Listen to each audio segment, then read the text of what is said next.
Story 1. Bill confessed his obsession with my wife and had a stash of secret photos of her.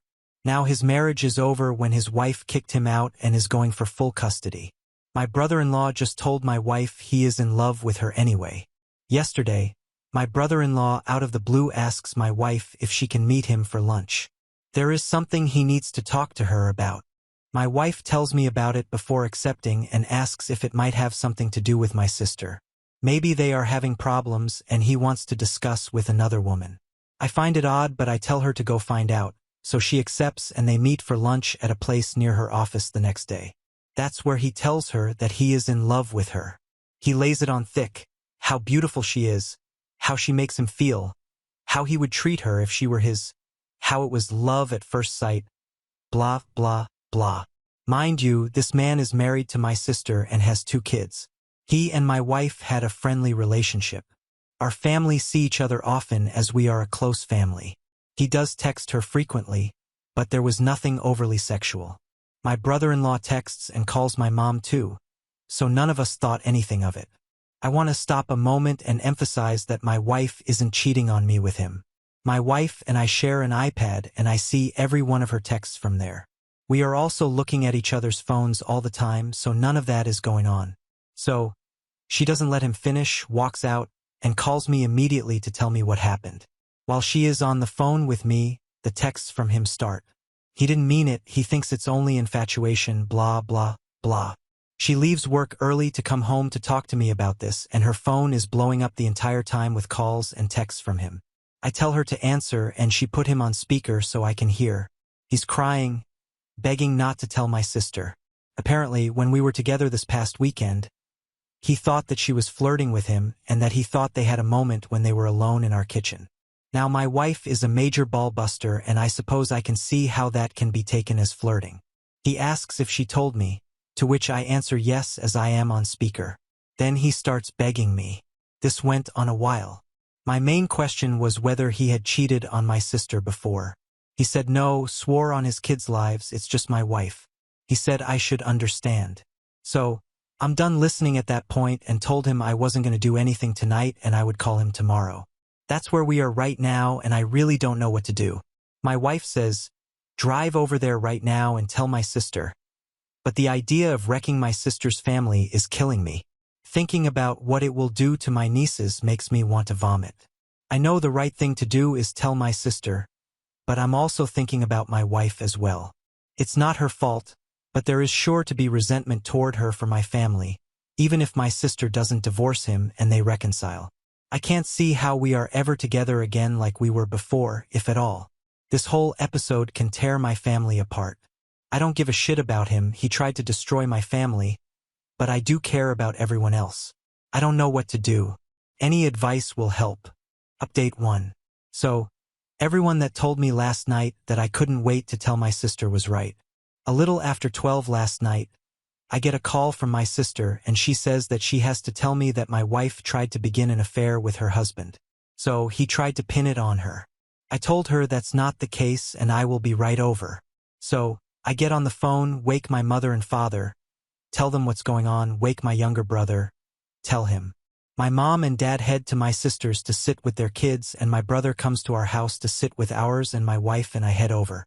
My sister is out in the front porch with my brother-in-law when we get there. He looks beaten. He knows we have texts and voicemail. I really don't know what he was hoping to accomplish.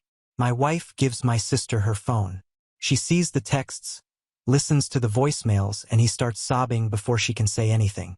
My brother-in-law is a firefighter, a big tough guy, so this is a scene. My sister is pretty tough. She tells him to stop it, pack a bag, and go. She can't stand to look at him. There's more begging, but she has no patience for it. So my sister walks off to talk with my wife. I see them hugging, so at least I feel like they are okay. They have actually been friends since college. I met my wife through my sister, so they are tight. The thought of this wrecking her friendship had been weighing on me. This leaves me with my brother-in-law. He's broken, so I feel more sympathy than anger. He says he's sorry, he just couldn't help it. It's not hard to fall in love with my wife, so I get it. But damn man. He eventually picks himself up and leaves. So we are there all night. My sister starts asking my wife why her husband would think this would work out. He had to have some reason to believe that she felt the same way. My sister says they hadn't been having problems. Everything was as it had always been. My wife is crying at this point and says there's nothing you haven't seen. She gives my sister her phone again and they read every text ever sent over the past 2 years. Nothing there. My wife was just herself. She has a playful personality and so does my brother-in-law. So they tease each other. She does the same to my mom and younger brother as well. The only thing she could think of was the moment in the kitchen this past weekend he referenced. They both went for the fridge at the same time and they playfully jostled for who would get there first. He lets her win but he reaches around her waist to get a beer slowly, and she did feel the way that he did it was a little inappropriate. She says she should have called him on it but didn't want to make it a big thing. She feels maybe the fact that she didn't give him hope. My sister doesn't blame her, so at least that's good. So then my sister starts going through his MacBook to see what else she doesn't know about. She's angry and frantic at this point. She guesses the password, starts searching and finds a lot of pictures of my wife on that computer. They went back years and always isolated on her. We had gone as couples to the Caribbean a few years earlier. My wife wore a bikini. She usually doesn't, but since it was adults only, she did. There were probably 50 of her in that bathing suit.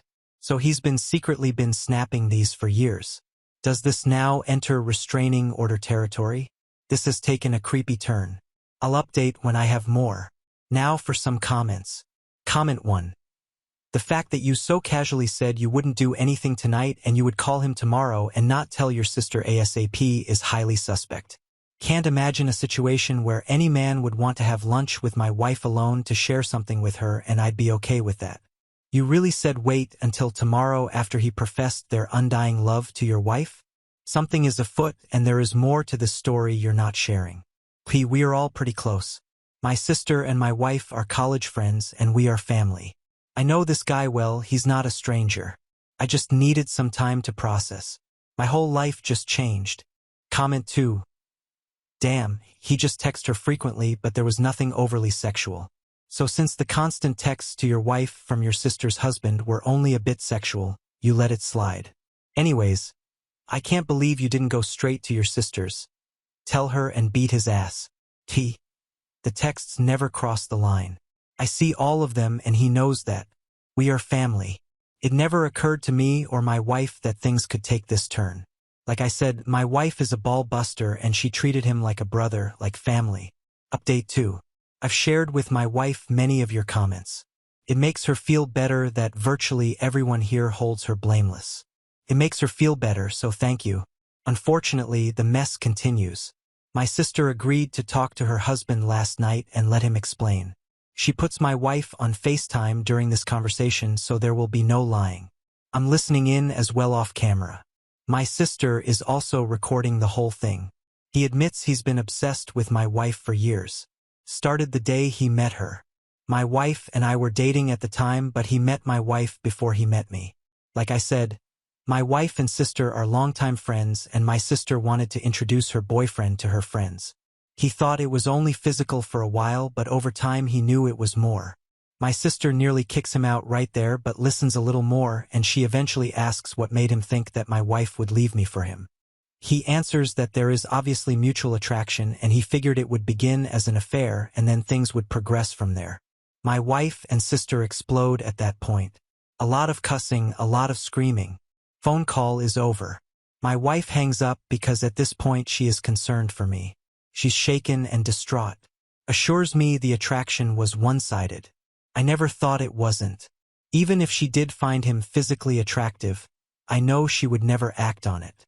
She's just not the type. Early on in our relationship, she caught me admiring her as she was dressing. Asked if I liked what I saw before her face turned cold, and told me never to screw up or I'd never see it again. She meant it. She's serious about trust. Anyway, I knew my brother-in-law was a little cocky, but my God, I never knew he thought that highly of himself to be able to pull off something like this. I talked to my sister later on, and she is contacting the lawyer Monday to see what steps she can take to limit his exposure to her kids. As far as she is concerned, he is detached from reality. That's all I have for now. I'll update once the dust settles a bit. Now for some comments. Comment. My wife and I were talking about this and that's what we thought. He wanted to start an affair and then go from there. There is no way to recover from asking your sister-in-law to have an affair if the feeling isn't mutual. You've torched everything. Incredibly high-risk gambit with a low success potential, but he would have done this sooner or later, with or without the kitchen incident. OP. He had made comments to me many times through the years that my wife was out of my league. I would just laugh and agree. She is. I guess he thought his gamble was not so high a risk. Update 3. This is likely to be my final update as I don't see much more happening after this besides divorce processings. Thanks for all the comments, they have helped my wife some with the guilt. Anyway, my brother-in-law returned home yesterday. Not because my sister wants him back, but because she can't legally stop him. They are done. I think he realizes that now. The lawyer tells my sister that since my brother-in-law's behavior over the past few days has been documented, there is a good chance she will be granted full custody. He doesn't seem to even want to fight her on that. My sister will be fine. Any love she had for him is gone and she doesn't seem too broken up about it. The kids don't know what happened yet, but my brother-in-law was never around much anyway. When the kids were home, he slept at the fire station many nights and put in a lot of overtime, but it is certain to be hard on them once they know what's going to happen. Many commenters have said that there must be more women, but as far as we can tell there hasn't been. It's really just the obsession with my wife. She has blocked his phone, but on the same night he returned home, he sends my wife an email from an account he just made. It started with an apology but then took a turn. He said he never got to finish at the restaurant that day. Then he went on for paragraphs and paragraphs about all the things he loves about my wife and the desperation he felt that led him to do what he did. He mentioned their mutual attraction again and the sexual tension that he always felt was between them and ended with a rather large section about me. Let's just say I didn't know he had such a low opinion of me. He was quite certain that I was not satisfying my wife properly. Anyway, we sent the email to my sister and it will go to the lawyer. It might be enough to get him removed from the house finally. My wife isn't great, but she is doing better every day. She does blame herself for being too comfortable around my brother-in-law. She is always careful to set boundaries with other men. In case you haven't figured it out already, my wife is pretty stunning and gets a lot of male attention. But with my brother-in-law, she felt safe to be herself since he was family. Surely no lines would be crossed. She and my sister are cool and there doesn't appear to be any resentment, so that makes me happy. We will all be okay. It will just take time. Thanks to all who commented and voiced their support. Comments. Comment 1. What a bomb that he threw in to blow everything up. Please take steps to secure your home and car. Recommend a restraining order so he can't come around trying to explain or convince or apologize to your wife. Hoping your sister can do what needs to be done and can move on to a better life. OP. I don't think my brother-in-law is dangerous, just conceited. The guy was quite the ladies' man before getting married and still got plenty of attention even after. His ego is bruised. But I do have cameras and an alarm. Comment 2. Thank you for sharing this sad story. It has been helpful for me. My wife has been casually pursued by a married member of my club, and she is usually too surprised and modest to assume what he's after. When he first started, my wife thought it was just harmless banter, but I didn't. Told her I didn't think so. As it continued, she finally realized I was right, so when I had to tell him to knock it off, she was relieved. It took 3 incidents for him to finally get the message. OP. My wife is mad at herself because she is usually so careful. She's had so many incidents when she was younger with guys she was friendly to that ended up making unwanted advances. Now on to the next story. Story 2. Golden child siblings got $370,000 from our parents while I got nothing, but they still mock my small wedding that I paid for myself. So I finally snapped at the family dinner. I, 27M, am the third of 4 siblings, and I've always felt like an afterthought. Lori, 33F, Chuck, 29M, and Jade, 25F, have always gotten the first and best from my parents and each other. I get the leftovers if I'm lucky. I haven't gotten a birthday present from any of my siblings in about 10 years, but I still get asked to pitch in for group gifts for each of them every year. On Friday night, we were having a family dinner, and it honestly felt like every other sentence was a dig at me or a less than subtle brag by my siblings about something they had been given by my parents that I was denied. They talked about how nice almost all of our weddings were, but made sure to mention it was okay that my wife and I had a small, low-key wedding. We loved it, but they brushed over the fact that my parents paid for all of my siblings' weddings, but not mine, because somehow they couldn't afford it because they were saving up for Jade's wedding. They brought up how little student loans they have because my parents helped them. All of them lived on campus at expensive four-year schools. I lived at home and went first to a very prestigious, very hard to get into watchmaking school. I got paid to attend the school, so I paid rent at home. My parents paid for my tools, and I appreciate the help, I really do, but they paid $121,000 to $150,000 each for my siblings. They gave me $7,000 for tools, but to them, it's equal. When I went back to school on my own, I didn't ask for money and wasn't offered it. When my brother went back to school, they covered everything without him even having to ask.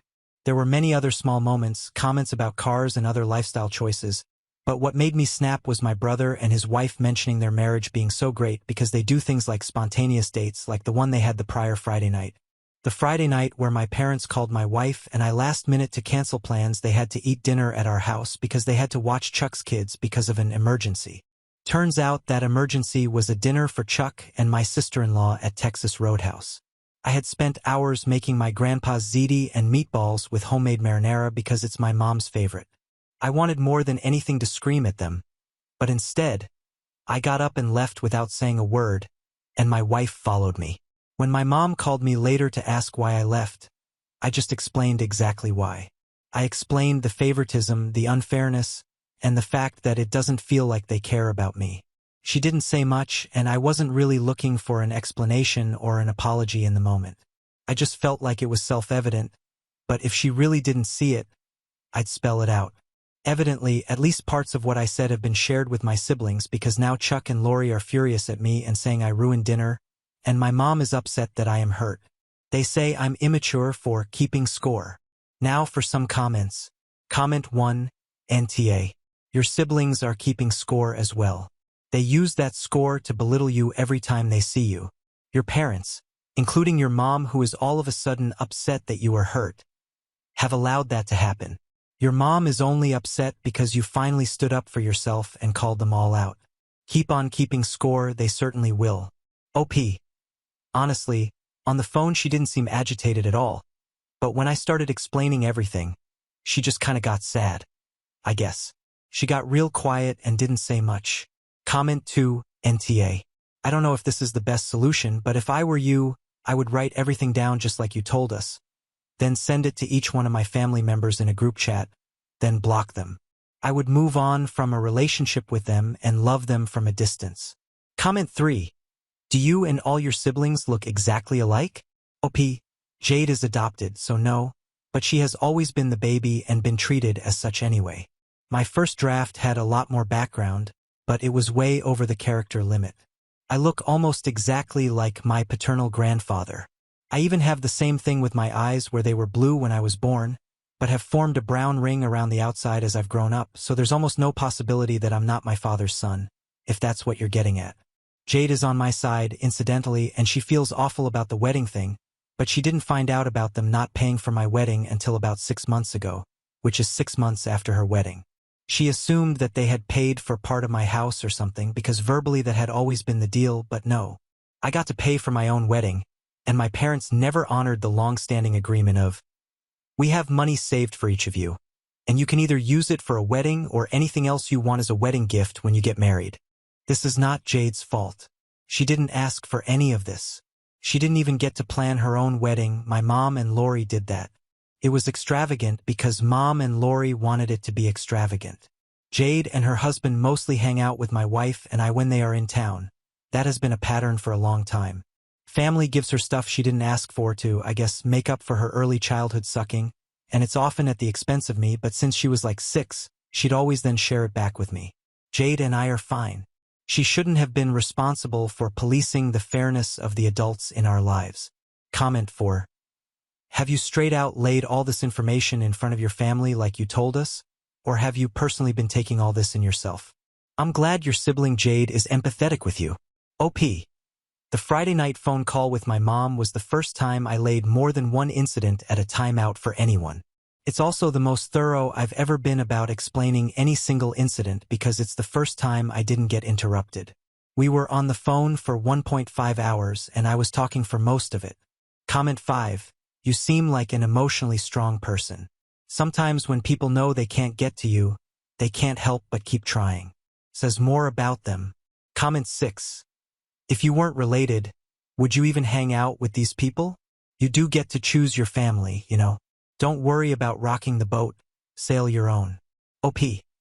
I definitely still hang out with Jade and her husband, as well as my grandparents, but my dad's mom already sees me more than anyone else in my immediate family, and my pop-pop, mom's dad, has spent more time with me than the other grandkids since I was a child. I have autism, and he almost certainly would have been diagnosed had he been born today. We both need breaks from crowds and we have similar sensory issues, so we'd bail on family gatherings to go play bocce for as long as I can remember. Update 1. I don't know where the best place to put all this, so I'm putting it here, if that's okay. My first draft contained some of this info, but I had to edit a lot to get down to the character limit. Some of this has been shared in other comments, but I'm just consolidating in hopes this is seen and answers questions. 1. There is no reason to believe I am not my father's child. The list of genetic coincidences that would be necessary for that to be the case is long and not worth rehashing. He doesn't have any male relatives that could explain it either. He has one sibling, my aunt, and none of his cousins have ever been in his life or even remotely local. I look just like my paternal grandfather. I always have. He died when my father was young, but by all accounts, he was a good father and is remembered fondly. 2. My younger sister has been the beneficiary of many, if not most, of the things my parents chose not to give to me, but she did not ask for any of that and has been one of the only people consistently trying to make it right. I mean, for goodness sake, she was trying to fix it when she was 6. She has definitely not seen everything, but what she has seen, she has tried to correct. She is perhaps guilty of assuming the best of people and not asking questions, but she isn't heartless, and getting angry at her isn't going to fix anything.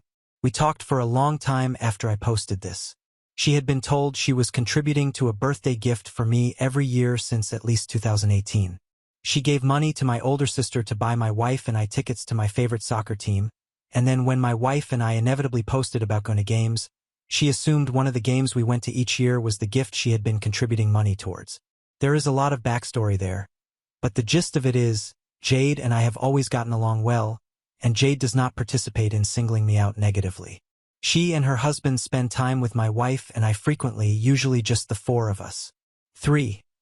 I was definitely favored by my maternal grandfather growing up, but it's not like I got extra gifts or anything.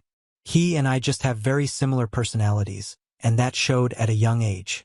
I am on the spectrum, and I feel very strongly that were he my age, he might have been diagnosed as well. We both struggle mightily with a lot of sensory things, but loud crowds and being surrounded by a lot of disparate sources of noise, like perhaps his loud Italian family, overwhelms both of us, so both of us hide for at least some portion of all family gatherings. Over time, we started hiding together by just leaving to play bocce or locking ourselves in the kitchen to cook. As an adult, he has made comments that indicate he sees that I'm not being given as much, and in the last 2 to 3 years, he has definitely given more items to me than anyone else. Things he wants me specifically to have when he passes and that he wants me to enjoy now. That was definitely a source of tension on Friday. He is quite wealthy, and my older siblings are accusing me of trying to enrich myself based on inheritance. I have no clue what his plans are and I have not and will never ask.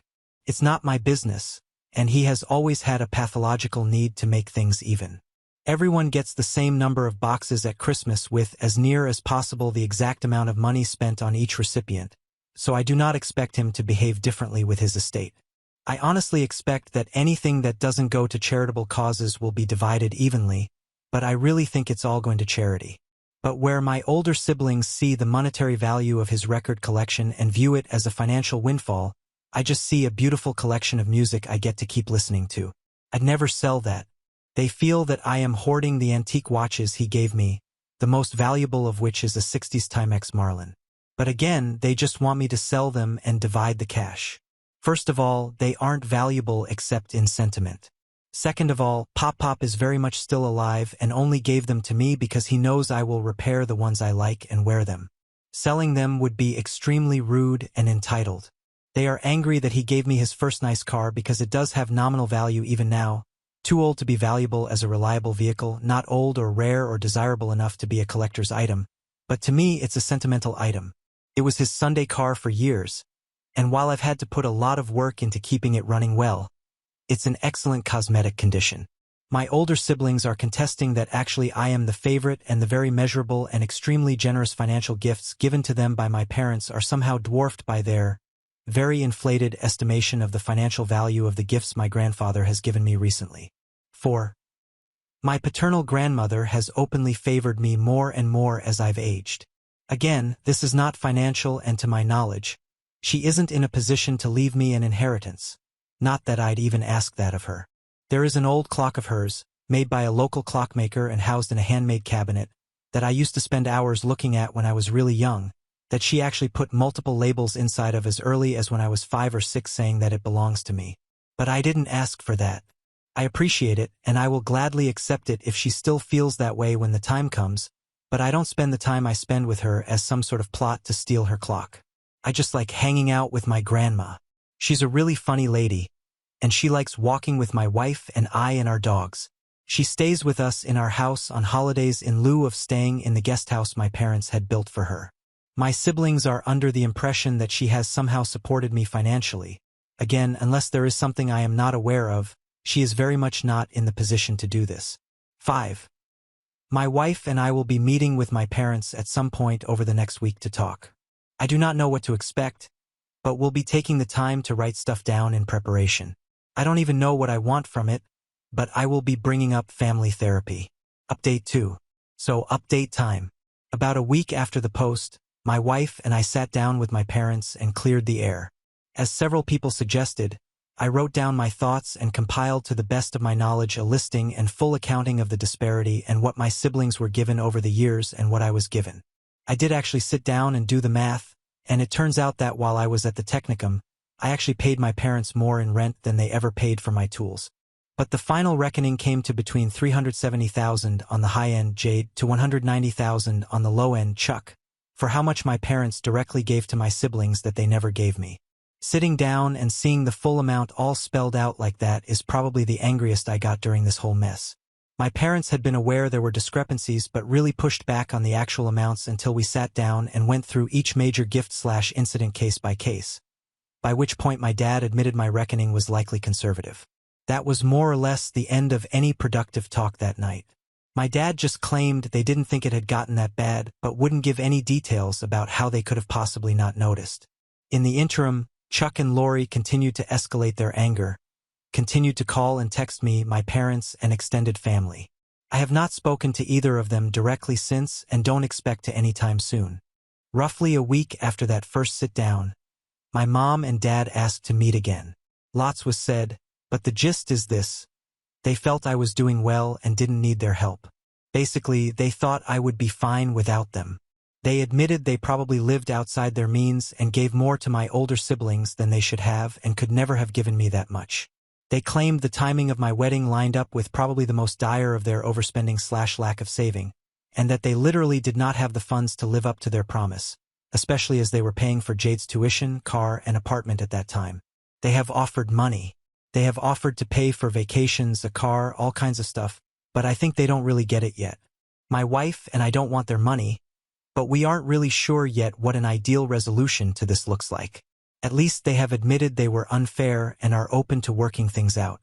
My wife and I spent Easter with Jade and her husband and my grandparents. My mom and dad came over in the evening. This seems to be more or less the new normal for now. Comments. Comment 1. I bet they'll ask you for monetary help with end-of-life costs. OP. That's a bit of why I don't want to accept any gifts from them right now. As it currently stands, if nothing changed about our relationship between now and when they retired, I wouldn't feel any guilt about leaving them on their own, although I'd bet anything Jade and her husband would make sure they didn't become destitute. I just really don't think I'd be in a position to be guilt into helping them. If I let them pay off my mortgage though, I know they would try and use that as leverage. I know them too well not to know that's what they do. Right now, I don't wish any ill on them, I just wouldn't step in to help them, at least not monetarily. They spent recklessly. I think they still spend recklessly. I don't think any of my pop-pop's frugality or understanding of being poor made its way down to my mom. I think she doesn't remember when she was really little and his company hadn't taken off yet, or if she does, she refuses to take any lessons from it. I don't think they have robust retirement savings, and I don't trust them to live frugally even if they do. I fully expect them to be broke within 5 years of retiring, and I don't want them to have a way to try and guilt me into helping. I know Chuck and his family aren't going to feel like they are in a position to help, even if they are. They make great money but always complain about being broke. By no definition are they broke. They just have expensive tastes and trashy friends. And unless there is a mending of fences, Lori will likely be too mad at them for babying me by doing the bare minimum and listening to my grievances that she will be glad to see them suffer, especially if she doesn't think there's going to be anything for her to inherit. I really, truly think she would discard her own parents without a second thought if they blew through her inheritance. More on Jade and the birthday gifts. I don't really have time to address everything, but the birthday thing with Jade was addressed in comments on the first post. The short version is she and her husband had been giving Lori money, and a really sizable amount of it, turns out, every year to buy my wife and I tickets to see the Union play. Then when we inevitably posted pictures of us at games, she assumed that at least one of those games was the gift. She even pointed out one of my Instagram posts last year, explicitly called it a birth gift. I didn't specify it was my gift from my wife, and to be fair, the comment Jade left on it at the time, in retrospect, very much reads like she was glad I was enjoying her gift to me. So the reality is Lori was just straight up stealing a couple $100 from Jade every year for at least 5 years. I love Jade and her husband, and they are very sweet, but they are very naive. Both grew up wealthy, both grew up spoiled, and neither has any real sense of how much things cost. They just genuinely thought tickets to a Union game cost multiple times over what they really do and didn't blink when Lori asked for money for my birthday gift every year. Jade and her husband are not speaking to either of my siblings now.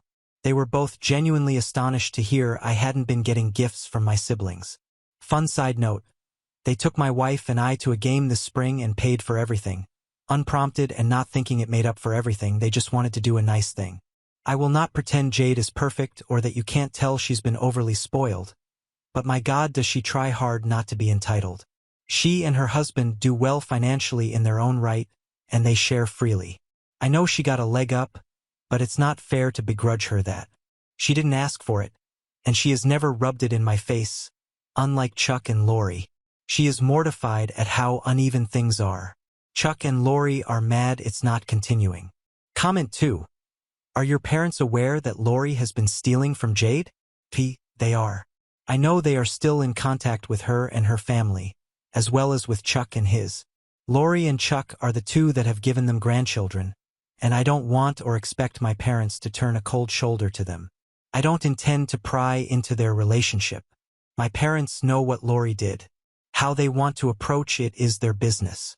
In the meantime, my own relationship with my parents is strained and pretty low contact, and I'd rather focus on that.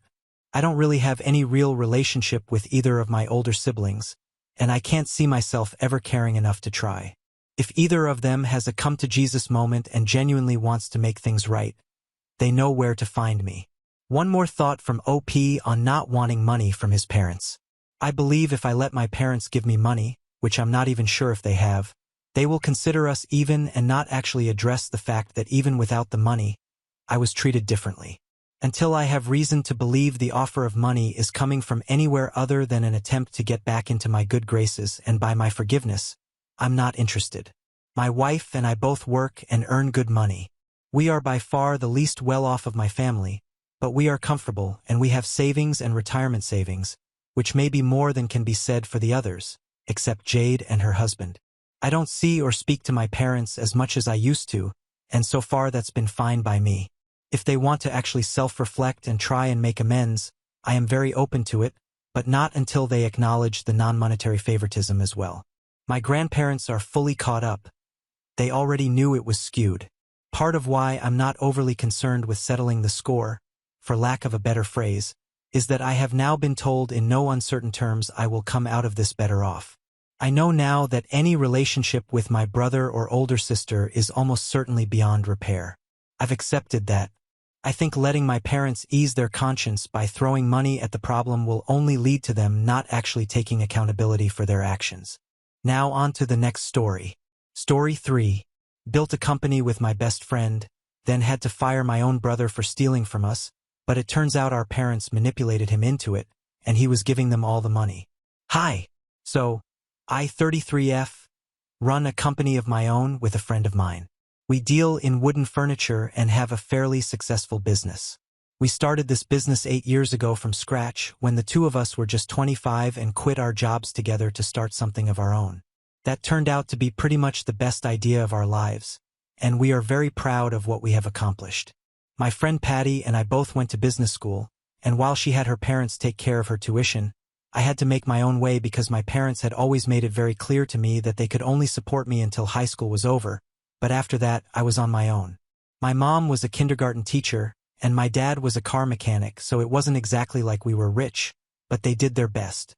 From a very young age, it had been drilled into my head that I had to be successful, and I had to make my own money because that was the most important thing. So, I worked very hard, and thankfully, I managed to get a scholarship before college, so 75% of my tuition was waived off.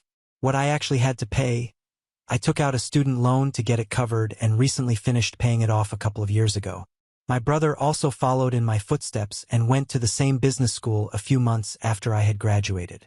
My brother, Finn, 29M, unfortunately did not get a scholarship, so he had to rely entirely on student loans and racked up a much bigger debt than I did.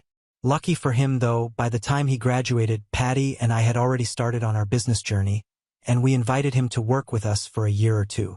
We were struggling financially, and it was difficult for us to not give up, but then all of a sudden, our sales started shooting up because one of our products had gone viral on social media. So, we finally became profitable and started expanding our range. Finn was responsible for handling our finances because he was great at math, much better than the two of us, and we also trusted him because he was family. We were doing great, and everything was going well for a certain period of time, but then I started noticing discrepancies in financial books that Finn would show me. He would pretend it was not there until I pointed it out, and then he would claim that it was just a mistake and he would have it corrected immediately. But I knew he didn't make mistakes. I started suspecting that something was going on, so I decided to go through the books myself, and I found out that somebody had been stealing money from the company. I talked to Patty about it, and she said that she had also noticed the same but had been scared to bring it up with me because it was not something nice that she was going to be saying about my brother. But she suspected that it was him. It almost felt like my world had been turned upside down when we came to that realization because Finn and I were incredibly close, and I couldn't believe that my baby brother was stealing from me. Patty and I worked really late one night and ran through the financial accounts with a fine-tooth comb and found that he had been guilty of misallocation of funds and had been getting away with it for a few months, and there was no denying it anymore. I was disheartened, and I almost pressed charges against him because I was so disappointed in him. But Patty was the one who talked me out of it and told me that regardless of what he had done, he was still my brother. So, she told me that I would regret pressing charges against him in the long run or suing him, and there was no need for it at all. We could just deal with it ourselves and have him fired while making sure it's all hush-hush. I decided to go with that because she was right. I loved Finn, and I didn't want to hurt him in a way that would be irreversible, but I knew that I had to cut ties with him because this was just unacceptable behavior. The next day, we confronted him about it, and to my surprise, he didn't even try to deny it. He just accepted it all and said that he would resign himself. We didn't have to fire him. When I asked him why he had stolen from the company, he refused to give me an answer and just walked away. That was the last time I spoke to him. After that, I pretty much cut him out of my life entirely. He had broken my heart and betrayed my trust, and I couldn't forgive him for it. I already let him off the hook easily by not suing him for what he had done. That's the most that I could do for him. I couldn't forgive him because that was not something I thought that he deserved because he had not even given me an answer as to why he had done it in the first place. He had apologized, but it was not enough for me. I did talk to my parents about it as well, and they said that they were shocked by his conduct. They said that had they known about it and had they known anything, they would have cut ties with him long ago. They said that they found the entire affair quite shocking because Finn was not the kind of guy to be dishonest or steal, but they said that maybe he was just struggling with money and couldn't bring himself to ask me because I was already so successful and he was working for me anyway, so his pride didn't allow him to fall even further. At the time, I thought it might have been a legitimate theory, but with time, it started seeming more and more unlikely because Finn and I had a great relationship and he never envied me. He always just asked me for whatever he needed, and even when he needed a job when he had graduated, I was the first person that he approached. We didn't have any competition or rivalry going on, and even I didn't look down on him for any reason. But that was the only theory that I had at the time, so I never questioned it, and it was better than not knowing why he did it at all. So, for years, I believed that he had been stealing from the company because he was too proud to ask me for help. He got paid a handsome salary, but it's never enough for anyone, and maybe he just got greedy. That's what I kept telling myself for years until a few days ago when Finn reached out to me after almost 5 years of not speaking to each other. I hadn't heard from him after he was let go from the company, and since then we have grown exponentially and we're doing quite well now. The last that I had heard, he was working in a much smaller law firm and had moved away from everyone and was living in the suburbs. He didn't keep in touch with anybody, not even our parents, and it was hurtful because I thought that my brother and I were really close. He would never do anything to ruin our relationship, but I was wrong. For a long time, I held a grudge against him because I couldn't come to terms with the fact that he had wronged me so badly. But then he sent me an email a couple of days ago, and that explained everything. In that email, he mentioned that he had stayed away and kept a secret for 5 long years, but now that things have changed for him significantly and he is about to get married, he wants me to be there for him and doesn't think that he can continue this act anymore. I was confused by what that meant until I read the rest of the email. He went on to tell me that not only had my parents been in on the fact that he had been stealing from the company, but he had in fact been stealing for their sake. I couldn't make sense of what he was saying, and I thought that he was lying, but then he attached proof of him sending large amounts of money from his bank account to my mom's account, and they had all the right dates and looked legit enough. Besides, 5 years had already passed, and there was no reason for him to be lying about anything now because he didn't stand to gain anything from this. He told me that a couple of months before he had started stealing, my mom had come to him and said that they needed his help because they were struggling financially, and my dad's car repair business wasn't doing too well because now people just relied on bigger names and the locals like him had been forgotten for the most part. And my mother was also considering quitting her job because she was too old to continue running around after little kids for very little money. But they still had bills to pay and food that they needed to eat to sustain themselves, so they were asking my brother for help. They could have just asked me directly, but they were asking for such a huge amount of money that they were afraid of asking me because they felt like I would say no. They lied to my brother and manipulated him into thinking that they had apparently already asked me for help a couple of times before they had come to him, and I said no to even making any little contributions, and that is why they were asking him for help now. They had lied to him and made up a lot of stories about me, about how arrogant I had become and how I had refused to help them out several times and even insulted them when they asked and called them beggars. I had not done any of those things and I never would because it's just not me, but I guess my parents were the ones who were too proud to ask me for help, and they thought that manipulating my brother to steal from the company was a much better idea than just coming to me for help directly and requesting me to take care of their expenses. And my brother, bless his heart, as smart as he is with numbers, he's just as stupid when it comes to matters of personal life. It was all our parents' idea for him to be dishonest while working for me, and even though he felt guilty about it, he continued to do it because he believed that he was going to return the money to me eventually anyway and was going to make sure that he got the means to return all the money to me and come clean to me before it all went too far. He was just about to tell me the truth because he wasn't comfortable stealing from us anymore when we found out on our own and he was fired. He couldn't bring himself to expose our parents because they had made him promise not to ever say a word about this to me. He figured that he had been fired, he would go to our parents and tell them about it, and they would fix the situation by telling me the truth. But instead, they threw him under the bus and said that they had nothing to do with this anymore. They did a complete 180 and said that if he said anything to me, they were just going to deny everything and say that it was his idea, and then it would just be his word against theirs. He fought with them a lot, but they were not ready to take responsibility for anything.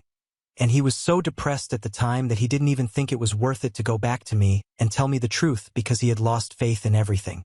So, instead of coming to me with the truth, he just decided to disappear from us. He found out later that I was still in touch with our parents and I was still supporting them financially, but now the only difference was that the middleman had been cut out, and they were taking money from me directly because now they were not too proud anymore. He had been very disappointed and several times he had wished to tell me what had actually happened years ago, but then he figured out that what I didn't know could never hurt me, and so he kept his mouth shut for my sake because he knew that family meant everything to me, and having already been betrayed by my brother, I would probably find it a lot more difficult to deal with if I found out that my parents were in on it as well. I thought his logic was very flawed because if anything, if he had actually told me the truth, then I would have forgiven him because it really did seem very out of character for him to do something so dishonest. But he is an emotional fool, which is how he got caught up with my parents and their reckless plan in the first place, and then he stayed silent about it for ages because he knew that my parents needed the help, and if he turned me against them, then they would be completely on their own and would end up broke and homeless. So, he sort of became the sacrificial lamb and continued to suffer in silence so that nobody else would have to.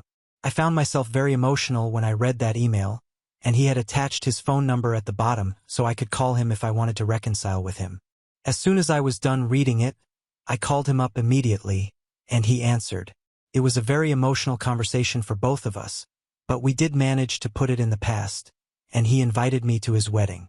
We also decided to meet in a couple of days so that we could actually discuss everything that had happened because it was just crazy to me that he had been suffering for so long and had allowed himself to become a doormat for our parents, who turned out to be pretty much the worst people on this earth. We haven't met yet, but I have already confronted my parents about what I found out through that email. I visited them that very evening and showed them that email and asked them what that was all about. For a few minutes, they started to deny everything, but then I told them that this was their one and only chance to be honest with me, and if they didn't tell me the truth this time, then there would be dire consequences. And they had to take my threats seriously because they depend on me for everything, and I'm essentially the one who has been taking care of them for the last few years. As it turns out, I had been the one taking care of them anyway before that as well, I just didn't know about it. When I told them that there were consequences, they finally dropped the act and told me that everything that my brother had said had been true and he had indeed been manipulated into taking money from me and being dishonest with me, and their reason was just as stupid as what they had done. They told me that my dad's business had been struggling and my mom was too tired to continue working, so they really needed the money to fall back on, but my dad was too proud to ask me for help, and so my mother had the plan that she eventually put into action. She manipulated Finn, and she knew that it would be easy for her to do so because he was quite innocent and naive. Once that was done, it continued for a few months before my dad found out about the truth. My mother had been telling him that they were still getting money from her savings that she had put aside a couple of years ago, but later on, he realized that there was no way she had saved up such a huge amount of money because her salary wasn't high enough, and secondly, she was too much of a spender to be able to save up that much. So, she had to come clean to him. For some reason, while my father was too proud to actually ask me for money, he didn't have any qualms about living off of stolen money. He told me that by that time, he had accepted the fact that desperate times call for desperate measures and was ready to do whatever it took to keep surviving, and he also felt that he had a huge role to play in my success. He was the one who had paid for everything when I was a kid, so now it was my turn to pay him back for everything. In his eyes, he justified everything by believing that he was just taking back the money that I owed him. So, my parents made their peace with it by believing that I owed them money anyway, and they were just taking back what was rightfully theirs, so they had nothing to feel sorry about or feel ashamed of. They changed their minds but never felt that it was important to tell me the truth so that I could make things right with my brother, and just continued to shamelessly take money from me after they had thrown Finn under the bus and ruined my relationship with him, accusing him of stealing and claiming that they knew nothing about it. I was furious when I found out the truth, and I decided immediately that I was going to cut my parents out of my life because they had no right to be part of it anymore. They had betrayed me in the worst way possible, and they had done something that they were never going to be able to fix. I would never get back those 5 years with my brother, and I was never going to be able to forgive them for that.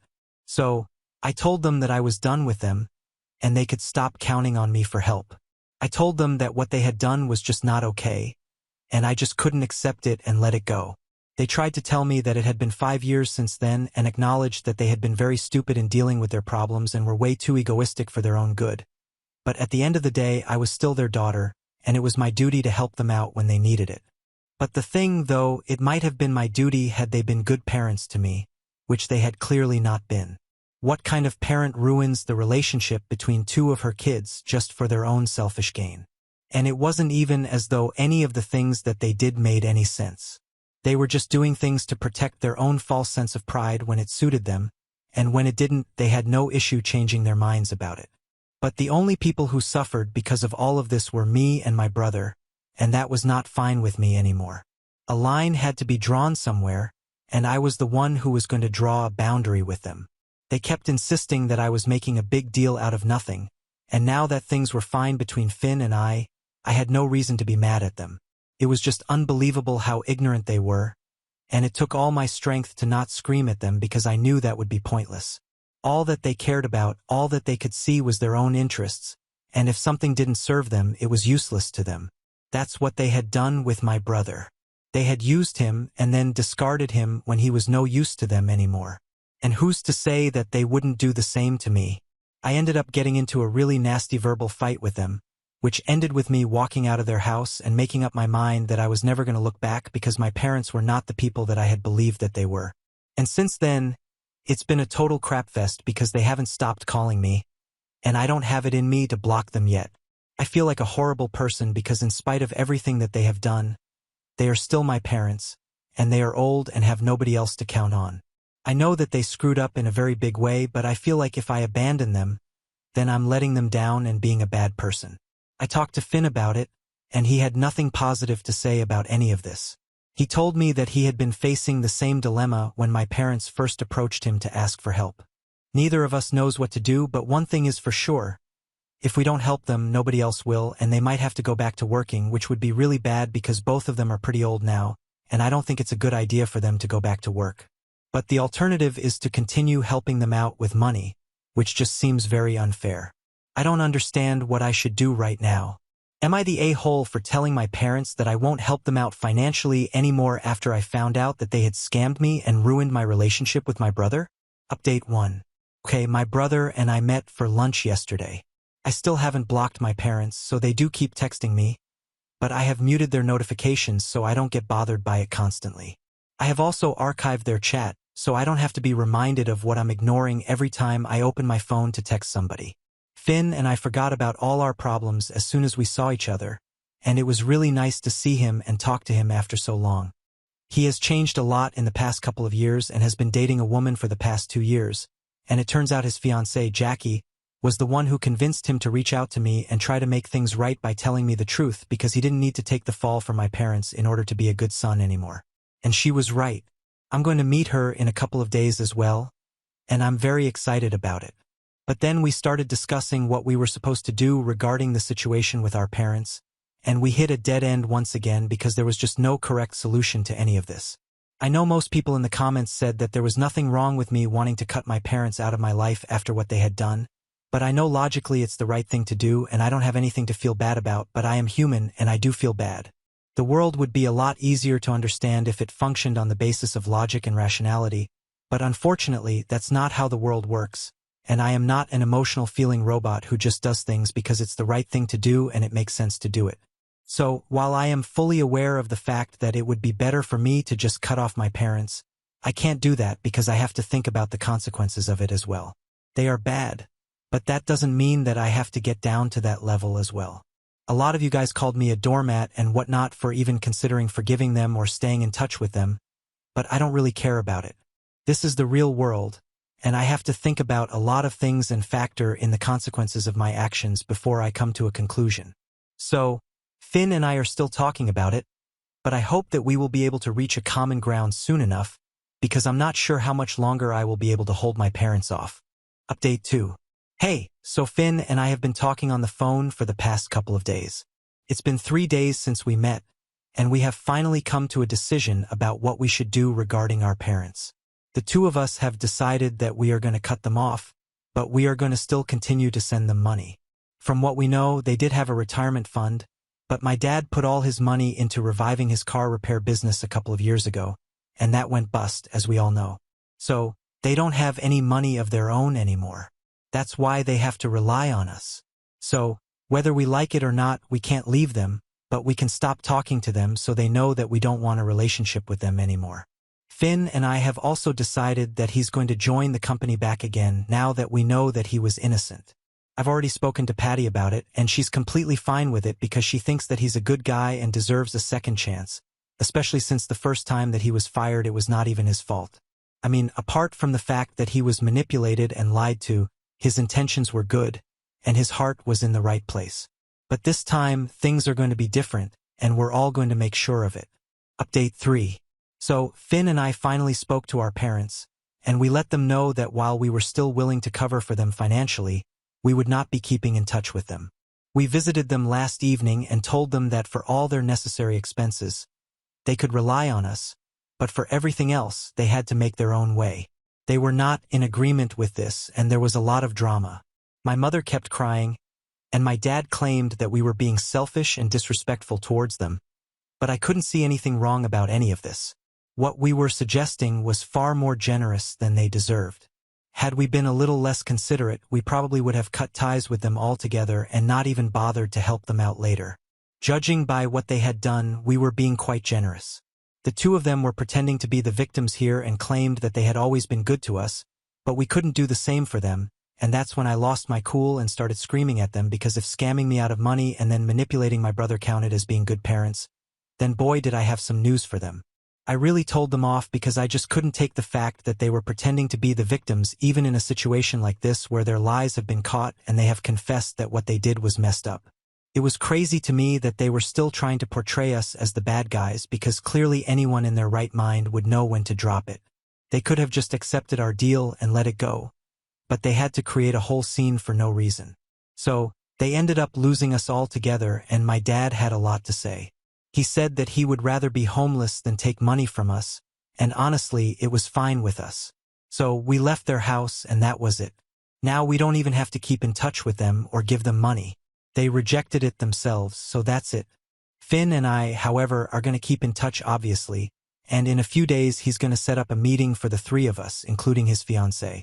I'm really happy that we are reconnecting because I had lost a lot of time with my brother, and it's going to be nice to finally have him back. Now on to the next story. Story 4. My fiancée ran off with my brother and left me at the altar. 2 years later, she showed up at my door claiming she had finally seen the toxicity of my family and wanted my help. 2 years ago, I was left standing at the altar, humiliated and heartbroken. My fiancée dumped me an hour before the wedding and ran off with my brother. I never saw it coming, or maybe I just ignored the signs because I loved her so much. We had been together for 5 years, and I thought we were happy. But looking back, it's clear I was blind to a lot of things. My family never treated me as their priority. My parents always favored my brother. He was the golden child. Charming, successful, and the type of guy people naturally gravitated toward. I was the quieter one, the one they always compared to him, making me feel like I didn't quite measure up. It was constant growing up. Why can't you be more like your brother? Or your brother did this, why can't you? I thought things might change as we got older, but they didn't. If anything, it got worse. Anyway, my fiancée was everything I thought I wanted in a partner. She was smart, beautiful, and driven, but she had a selfish side. It wasn't obvious at first. It showed up in small ways, insisting things always go her way or never apologizing when she hurt my feelings. I brushed it off because I loved her and believed we were building a life together. I never imagined she'd betray me the way she did. The wedding day was supposed to be the happiest day of my life. Everything was ready, the venue, the food, the guests. I woke up nervous but excited, thinking I'd soon be starting a new chapter with the woman I loved. Then, an hour before the ceremony, she called me. Her voice was calm, almost cold, as she told me she couldn't go through with it. She didn't love me anymore. Then she dropped the real bombshell. She had been seeing someone else, and that someone was my brother. She didn't even seem sorry about it. She said she didn't want to hurt me but felt she had to follow her heart. I didn't even have time to process her words before I hung up. My parents, who were at the venue, already knew. My brother had told them earlier that morning. Instead of supporting me, they were trying to calm things down to avoid embarrassing themselves. When I confronted them, they defended her. They said things like, "Maybe it's for the best," and "You wouldn't want to marry someone who doesn't love you." My mom even had the nerve to suggest I should be happy for them. My dad was no better. He just stood there and told me to keep it together. It wasn't until later that I found out my parents had played a part in all this. My brother had always been interested in her, and apparently, they thought she was too good for me. They decided she would be a better match for him. They'd been encouraging her to choose him for months and even promised her financial support if she left me for him. I had no idea my family could be that manipulative. I walked out of the venue that day and didn't look back. I left everything behind. My family, my friends, even my hometown. I couldn't stand being around any of them. I moved to a different state and started over. I found a job, a small apartment, and spent the next 2 years rebuilding my life. It was hard at first. I didn't know anyone, and the loneliness was crushing. But as time passed, I found peace. I made new friends, started therapy, and focused on myself for the first time in my life. I didn't tell anyone where I was or how to contact me. I wanted nothing to do with the people who had betrayed me. Then, 2 years later, my ex-fiancée showed up at my door. I had just gotten home from work, and when I opened the door, I barely recognized her. She looked exhausted and worn down, like she hadn't slept or eaten properly in days. Her once confident, polished demeanor was gone. She was shaking and her eyes were red from crying. She told me that life with my brother had turned into a nightmare. He was controlling, emotionally abusive, and unfaithful. The golden child everyone adored was a monster behind closed doors. They had gotten married shortly after our wedding fiasco and now had a child together. But things had fallen apart. My parents, who had once been so eager to support her, turned on her when she stopped meeting their expectations. She said she felt trapped, isolated, and afraid. She was planning to divorce my brother but was terrified of what he might do. He had money, connections, and a mean streak. She was scared he'd ruin her financially and take their child away. She came to me because she thought I could help. She wanted me to testify in court about how toxic and manipulative my family was. She thought my testimony could strengthen her case and help her keep custody of her child. I stood there listening to her, feeling nothing but anger. She had made her choices. She knew exactly what kind of person my brother was, and she still chose him over me. She let my family manipulate her and walked away without looking back.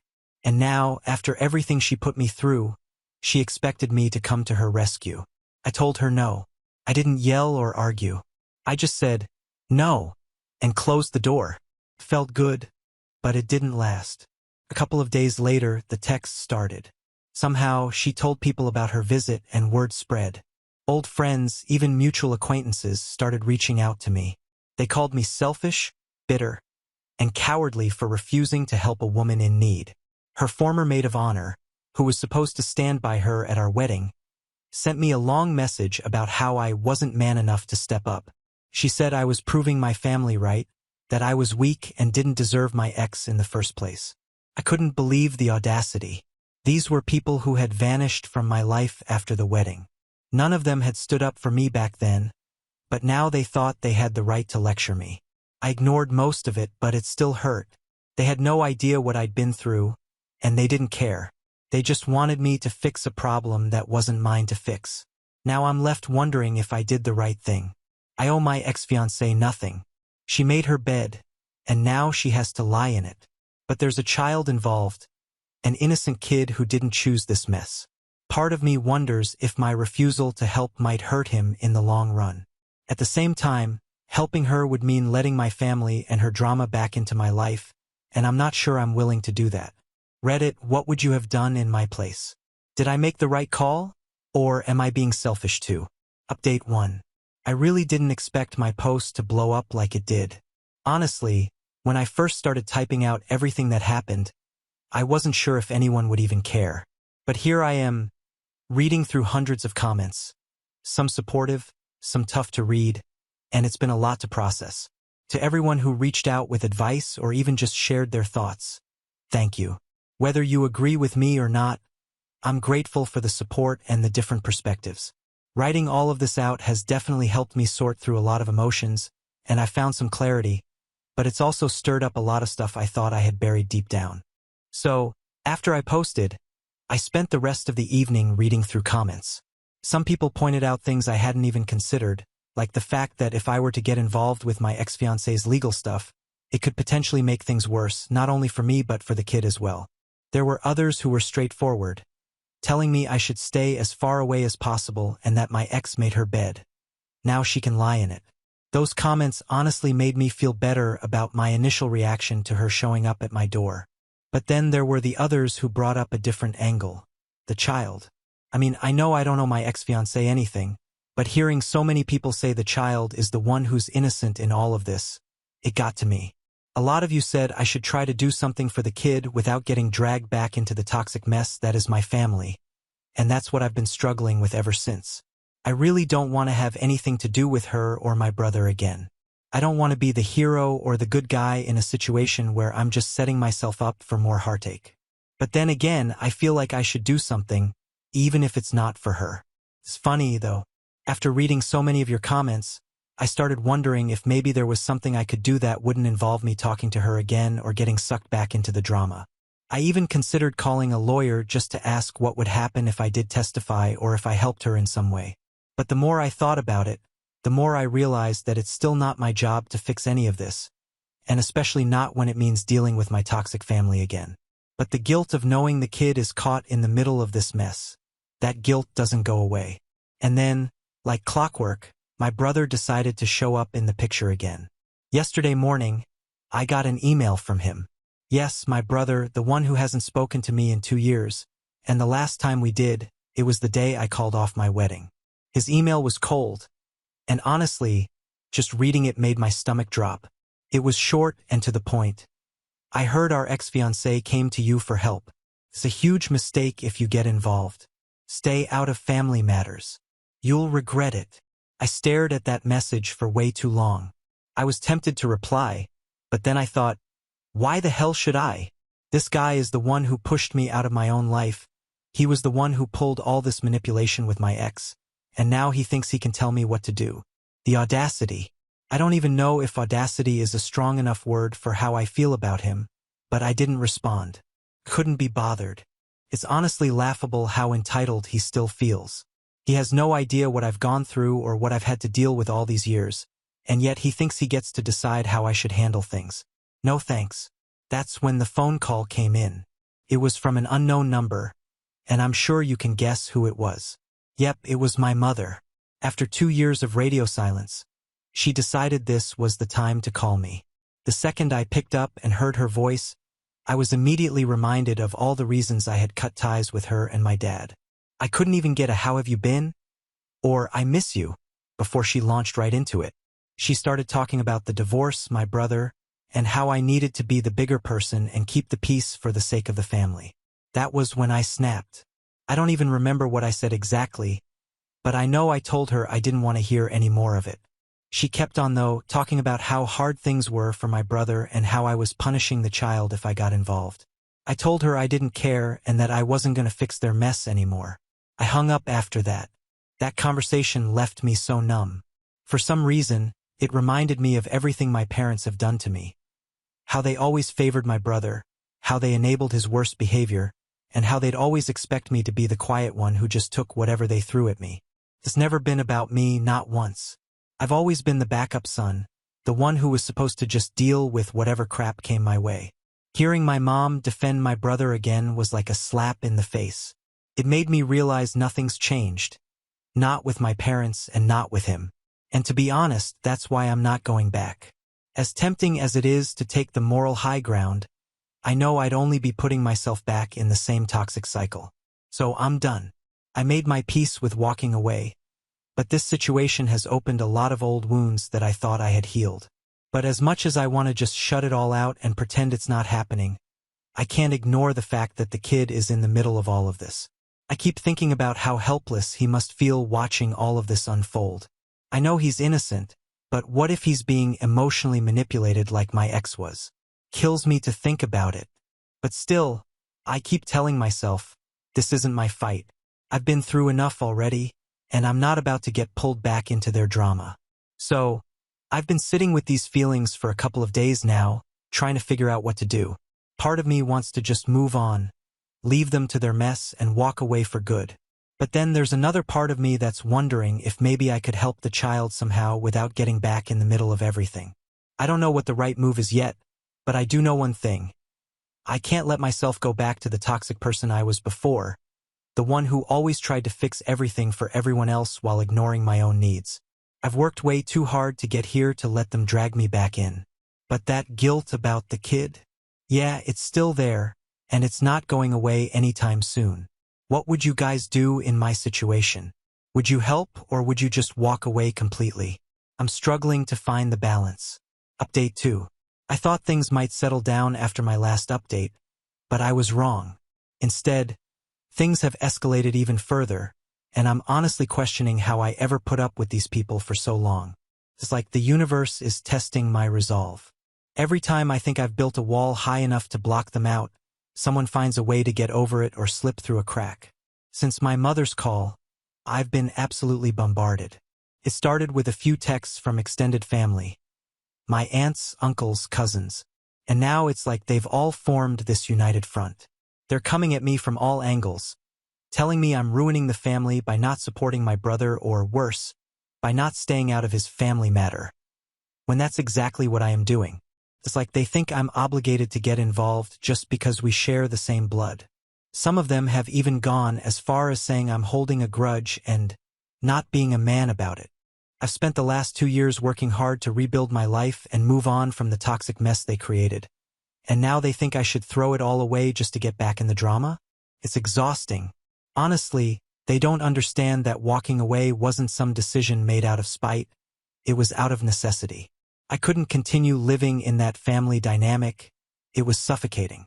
But they don't want to hear that. To them, family means loyalty no matter what, even if that loyalty comes at the cost of your happiness and well-being. On top of all the family drama, I've also started getting emails from my ex-fiancée. She's been sending them every couple of days now. At first, I just ignored them, but eventually, I gave in and opened one.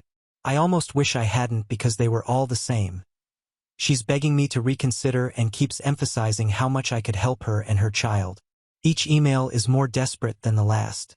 And now she's even started sending pictures of the kid. I get that she's in a tough spot, but the whole thing feels manipulative. She knows I'm not heartless, and I think she's trying to use that against me. It's like she knows if she tugs at my heartstrings, I'll cave. The thing is, I'm not stupid. I see what she's doing, but I can't pretend it doesn't make me feel guilty. I didn't ask for those pictures and I didn't want them, but she knows I'll look at them, and the kid's face in those pictures, his little eyes looking up at me. Guilt trips me more than anything else.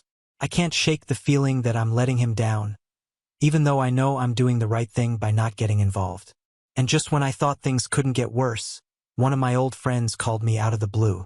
He's someone I haven't spoken to in years, but apparently, he heard about the whole situation through the grapevine. He called me late one evening, and when I saw his name on the screen, I almost didn't answer. I wasn't in the mood to have another "you should do the right thing" conversation, but I picked up anyway. He didn't even waste time with pleasantries, just jumped right in, saying I should be the bigger person and help my ex-fiancée out, even if it's just to protect the child. He went on about how I couldn't just let a kid suffer because of what my brother did. I don't know if he didn't get the full picture of everything or if he just didn't care, but it was clear to me that he was just assuming I'd help because it was the moral thing to do. He painted it like I was some kind of monster for not immediately jumping to her aid. I told him I couldn't help and that this was a situation between her, my brother, and my family, not me. But he wasn't hearing it. He said I was being stubborn, that I was holding on to grudges, and that this kid needed me. He made it sound like I was abandoning someone who was clearly in need. But that's the thing. She's not the only one in need. I've spent so many years in this toxic environment, taking care of everyone else's problems and never dealing with my own. I'm done with that. I ended the call quickly, but it left me feeling even more conflicted. As much as I wanted to defend myself and explain why I wasn't going to get involved, I didn't. I know it's not my responsibility to clean up this mess. I know she and my family made their choices, and now they have to live with them. But the guilt is still there no matter how hard I try to shake it. It's been hard to focus on anything else lately. I find myself second-guessing everything. The other day, I went out with some friends to try to take my mind off things, but I couldn't stop thinking about the situation. One of them even joked about how I was being a good Samaritan for not getting involved, and I had to laugh, but it wasn't funny. It just made me feel even more isolated. None of my friends really understand what I'm going through with this. The few people I have left from that old life are either too scared to speak up or just assume I'm doing the right thing, but it doesn't feel like the right thing, not when a kid is in the middle of all this. I've also been thinking about how my ex-fiancé's situation could get worse if my brother and my parents keep pushing for full custody. I honestly don't know what could happen. My family has always been good at manipulating the system, and I've seen them do it before. I'm worried that the child could get caught in a situation that's just as bad, if not worse, than what he's already dealing with. But even with those thoughts in my head, I still can't bring myself to get directly involved. So I'm still stuck. Part of me is telling myself that staying out of it is the right call, but another part of me keeps wondering if I'm making the wrong decision. If I don't help, will I regret it forever? And if I do help, will it just drag me back into their toxic world? It's a no-win situation. What would you do in my shoes? Would you help the child, even if it means getting involved with your toxic family again? Or would you just keep your distance and let them figure it out on their own? Update 3. After reading through more of your comments and spending a lot of time thinking about the situation, I decided I couldn't sit back and do nothing for the child's sake. While I don't owe my ex-fiancé or my family anything, I realized the child didn't ask to be born into this mess. He's innocent, and if I have the means to help him escape the toxic environment my brother and family have created, I should at least try. But I also knew that if I were going to do something, I had to protect my peace in the process. I'm not going to let them drag me back into their world. I've worked too hard to rebuild my life and create boundaries, and I'm not about to sacrifice all of that for a situation that's out of my control. So, I spent a lot of time thinking it through, and eventually, I came up with what I felt was the best compromise. I filed an anonymous report with Child Protective Services, CPS. At first, I wasn't sure if this was the right move, but as I considered the situation more, it became clear to me that this was the only way to potentially help without being dragged back into the chaos. I sat down one evening with all the information I had. Everything my ex-fiancé had told me about my brother's behavior, how my parents treated her, and just how toxic and manipulative the family dynamic had always been. I included every relevant detail I could think of. I didn't just talk about the physical and emotional abuse my ex-fiancé had suffered. I also highlighted how my brother's controlling behavior had affected everyone around him, especially her, how he'd always used his charm to manipulate people, including my parents, into turning a blind eye to everything he did. I made sure to mention how my parents had enabled him at every turn, always making excuses for him and pushing me aside in the process. I know that if CPS were to look into the situation, it would give them some much-needed context about the environment the child was in. They needed to understand that it wasn't just my brother's behavior that was the problem. It was also the way my family had always chosen to enable his actions instead of holding him accountable. I even included screenshots of some of the emails my ex-fiancé had sent me. She had mentioned how scared she was for herself and the child, how she felt trapped in the marriage, and how she had no one to turn to. I knew I didn't have direct evidence of abuse toward the child, but I hoped that CPS would see enough in what I shared to open an investigation. Maybe they wouldn't find enough to intervene, but at least they would know what was going on. I needed to be sure that someone was looking out for the child, even if it wasn't me. Filing that report felt like a weight lifted off my chest. It was the right thing to do, but I didn't have to re-enter the chaos of my old life. I made sure that CPS knew I wanted to stay anonymous and that I didn't want to be contacted for follow-ups or involved in the case in any way. I didn't even want my name mentioned. I just wanted to make sure that the kid was safe, and I figured if CPS thought there was any merit to my report, they would investigate it further without my involvement.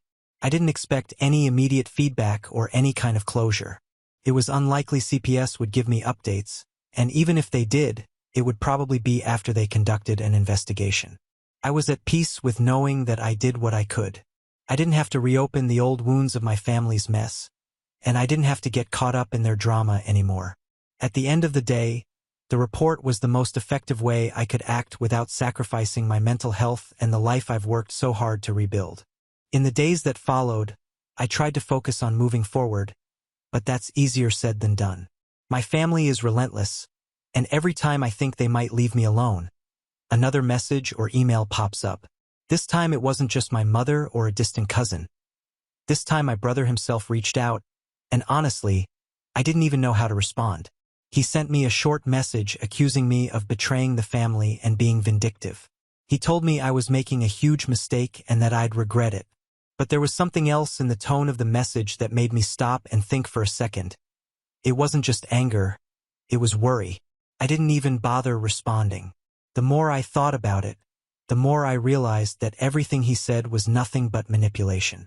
It wasn't about him, it was about control, and I wasn't gonna fall for it again.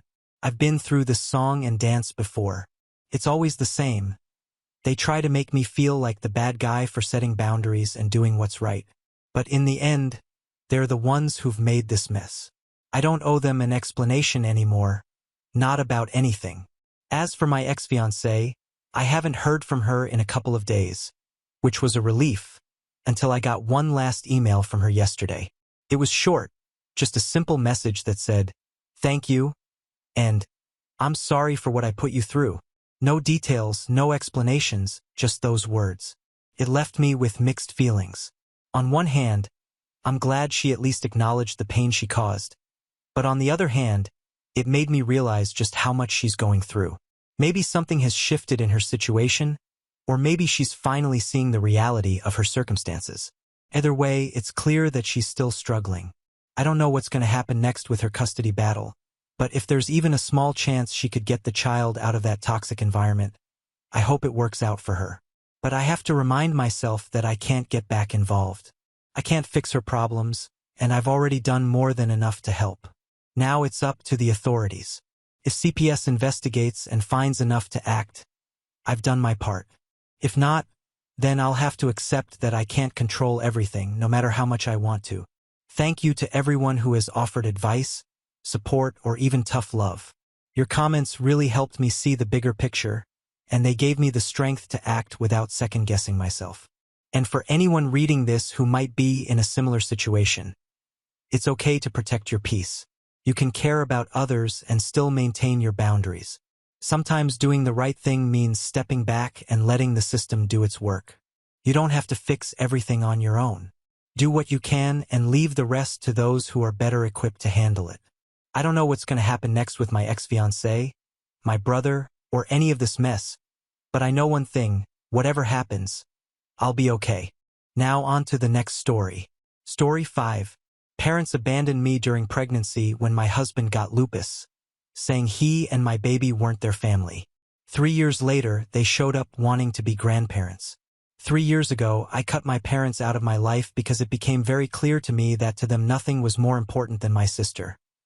Not me, not my husband, and not even their grandson. For context, when I was in my second trimester, my husband was diagnosed with lupus. He had been experiencing symptoms for a really long time, almost a year, and after a lot of tests and visits to the hospital, this is what the doctors had to say. It was a very difficult time for us because we were expecting a baby, and his diagnosis was obviously not good news for us. At a time like that, of course, you expect your family to be there for you, and when I told my parents about it, they assured me that they would try their best to help me out with the pregnancy and the baby once I had given birth. Of course, my in-laws were also there for me, but it meant a lot to me that my parents had agreed to help as well because we didn't have a very good relationship before that. We had only started becoming closer after my sister moved away after her marriage 7 years ago. When my sister was around, my parents always prioritized her more because she was pretty much the golden child of the family. But after she moved away, she got busy with her life there, so she didn't keep in touch with our parents. I thought that this was finally going to be an opportunity for me to bond with my parents, but I was wrong. They only wanted me as a placeholder for their favorite daughter. I figured that out pretty easily because 2 months after my son was born, my sister returned home and said that she was getting a divorce from her husband because apparently he had been cheating on her. My parents forgot about me and my family almost immediately. They started spending all their time with her. I was obviously not happy about it because they had promised me that they were going to help us out with the baby, as my husband and I were still trying to deal with his diagnosis, so we were busy with frequent visits to the doctors. Even when we were at home, I couldn't count on my husband to be helpful all the time, naturally given his diagnosis. It would be inhuman to demand that he help out equally as well because most of the time he was quite fatigued. I didn't have any complaints with him. I was so upset with my parents, and at one point, I even confronted them about their behavior. I brought up how they had promised me that they were going to help me out with the baby after my husband's diagnosis, but they started accusing me of being entitled even though they had made that promise themselves. I had confronted them over the phone after a particularly difficult day, and it turned into an argument, and a pretty bad one at that, because I had been feeling very upset and let down by them. I had even brought up how they had treated me in the past when I was a child. I pointed out how my sister had always been more important to them, and they started denying it even though it was pretty obvious to everyone else. At one point they got frustrated, and they just told me that my sister was more important to them, especially if I'm going to be comparing her to my family, because apparently my husband and my son are my problems. Their exact words were that my husband and son were not their family, not their responsibility, but my sister was their family, so I couldn't be complaining about this. That statement was so incredibly hurtful that I never spoke to them again. I immediately disconnected the phone call and blocked them, and even though it has been 3 years, I still haven't been able to forget about it. Since then, I haven't spoken to them, and that's how I intend on keeping it as well. Thankfully, I did have my in-laws, and they took care of us wonderfully. They knew that my husband was having a difficult time and had been having a difficult time even when I was pregnant, so they would drop in every other day to help us out with the baby and everything else. We managed to get by just fine without any help from my parents, but I was just disappointed that they didn't even consider my husband and son their family. The fact that they didn't even consider their grandchild as family, that's what actually hurt. Anyway, it has been 3 years. We have a full-time nurse now since we can afford it. My husband's web development business took off last year, and I quit my job and joined him as well. Both of us are entrepreneurs. We run our business from home offices, and it's a pretty convenient arrangement. Recently, we also celebrated our son's 3rd birthday, and a couple of days after that, my parents showed up with a bunch of gifts. I was quite surprised to see them here because 3 years had passed since our last interaction, and after that, they had never bothered to reach out to me. When they showed up, they did not even address our last interaction.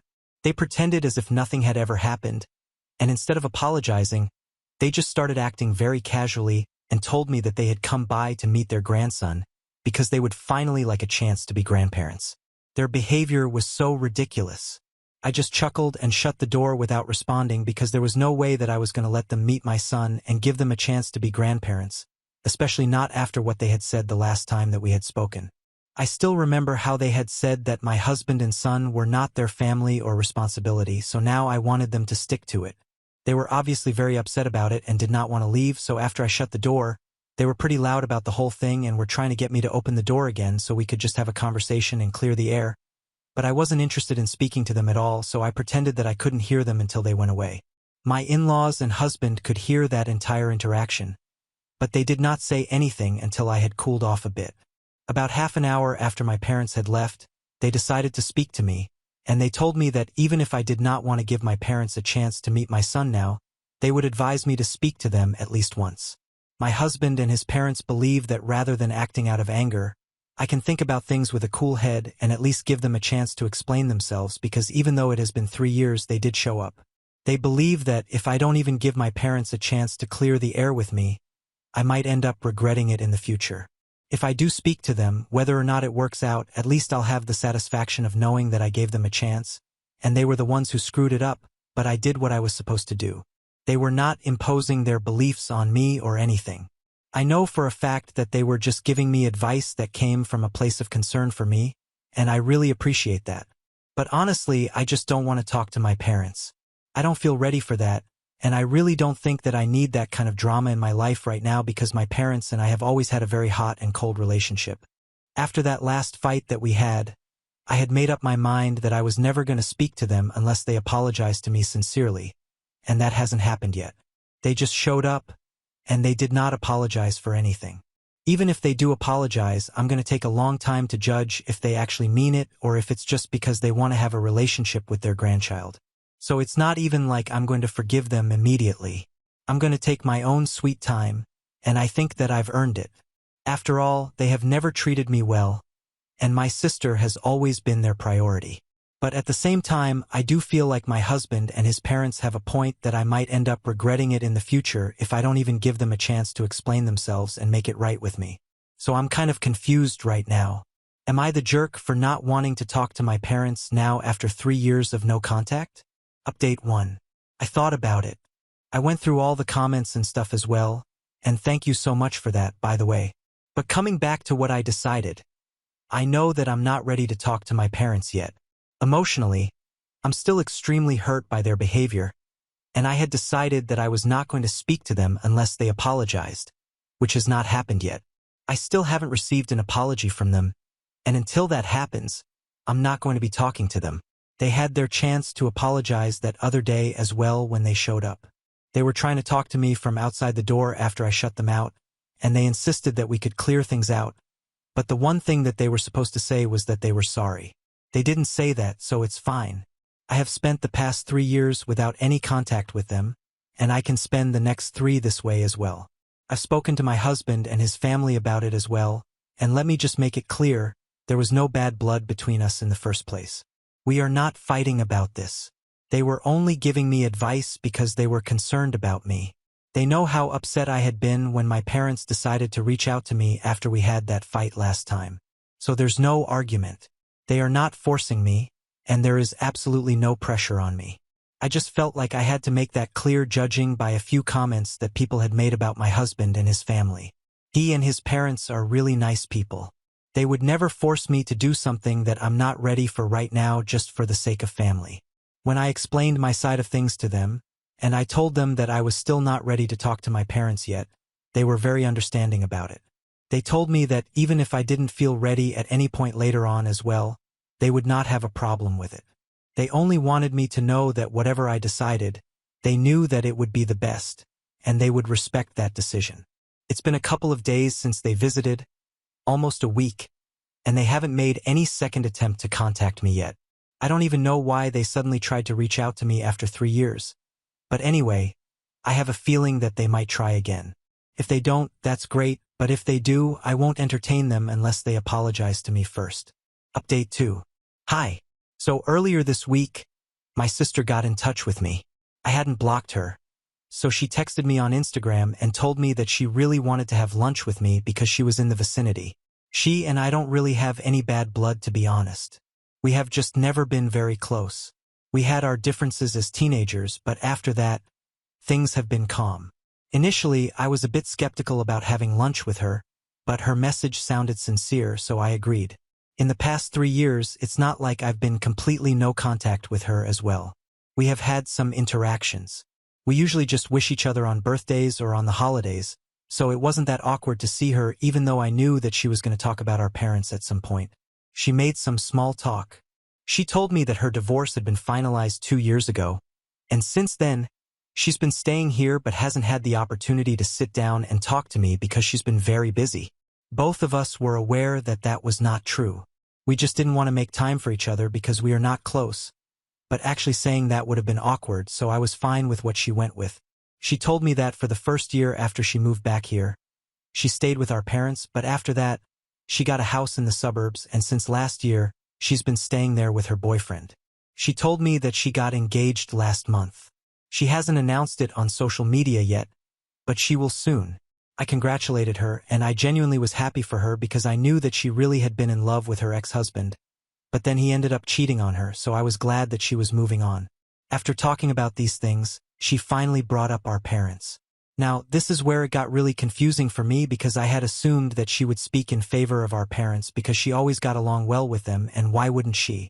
They always prioritized her, and even though it was not her fault, she obviously didn't mind it either. But instead, she told me that she wanted me to know that she was fighting with our parents currently, and she had asked me out for lunch because she really wanted to speak to me about a couple of things and also apologize for everything that had happened in the past. I was honestly very shocked because I had no idea what she was talking about, especially since she hadn't even really done anything that she needed to apologize for. It was my parents that I had bad blood with, not her.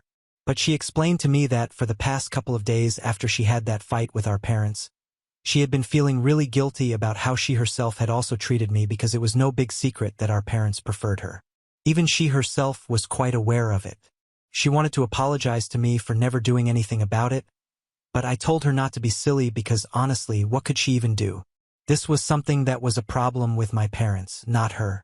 She said that she should have taken a stand for me, but she never did, and she let things go the way my parents wanted.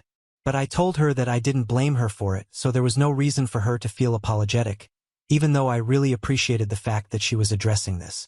And then she started telling me about the reason she and our parents were fighting right now. Apparently, they were not happy about the fact that she was engaged to this guy that she was dating because it had only been a couple of months since they had met each other. My parents believed that it was too soon after the divorce to consider getting remarried again, and they were worried about what people would think about my sister. But my sister said that she didn't care about that because even before the divorce, she had fallen out of love with her ex-husband, and they had just been dragging the marriage out for over a year before she found out about his affair. So it had been a long time since things had gone bad between her and her ex-husband. And now that she was finally trying to move on with her life, she thought it was really selfish of my parents to expect her not to do so just out of concern as other people gossiping about their family. To be honest, I don't even think anybody would find this interesting to gossip about because it's pretty normal to move on, and I don't think there's anything wrong with the timing of it. Anyway, as if that was not bad enough on its own, she was also fighting with them over the topic of children and whether she wanted to have them or not.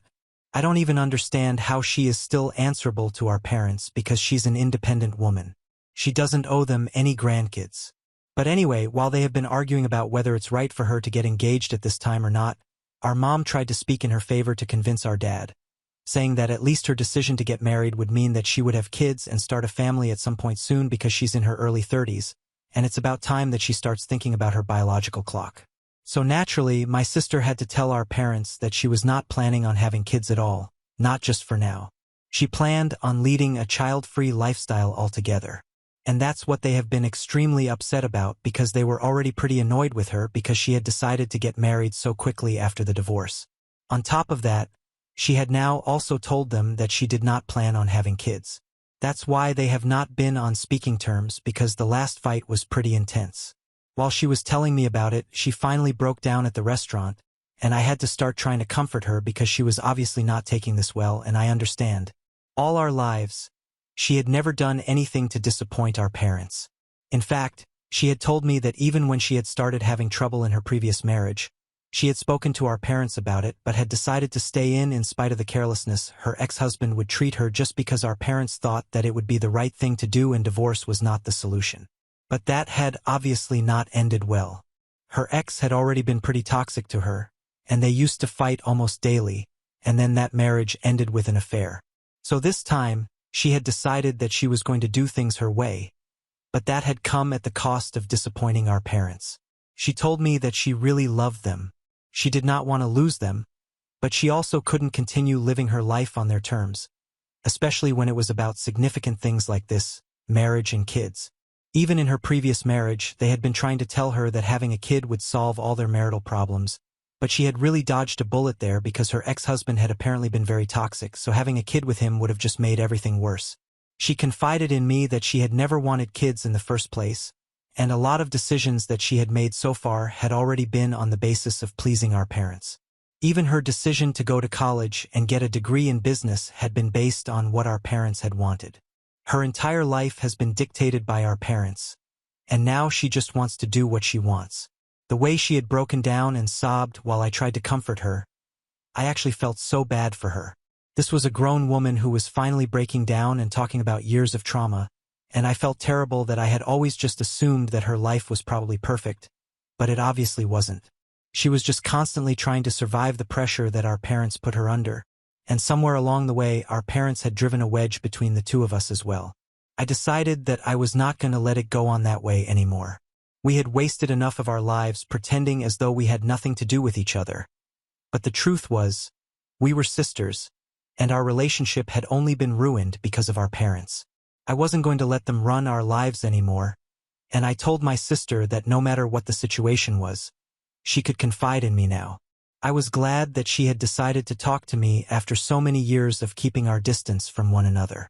I told her that she wasn't doing anything wrong, and that she didn't need to let our parents make her feel guilty about it either.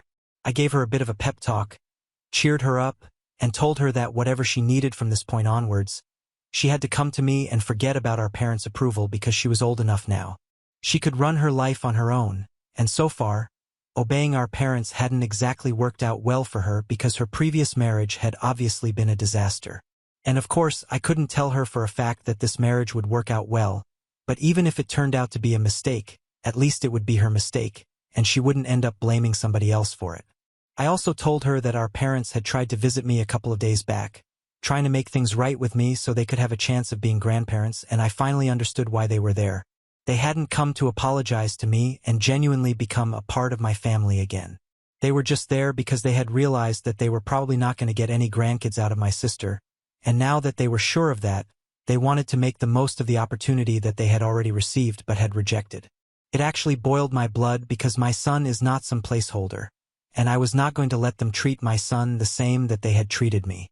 When I told my sister about their visit, even she seemed horrified because the timing was just too suspicious.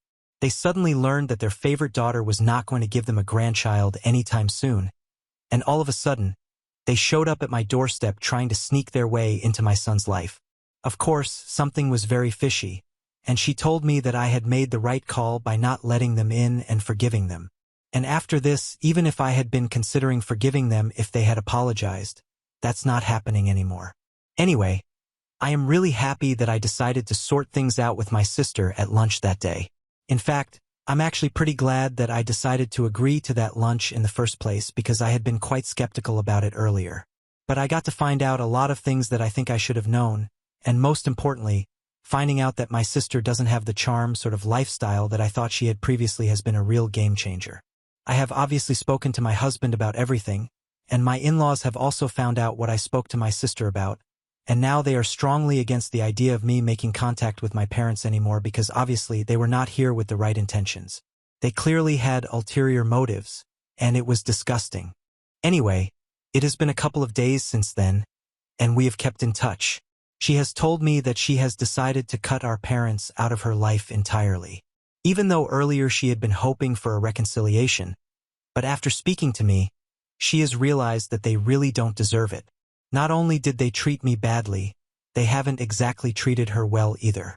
They have always pressured her into doing things that they wanted her to do, always burdening her with extreme expectations, and for the longest time she couldn't even figure out who she really was.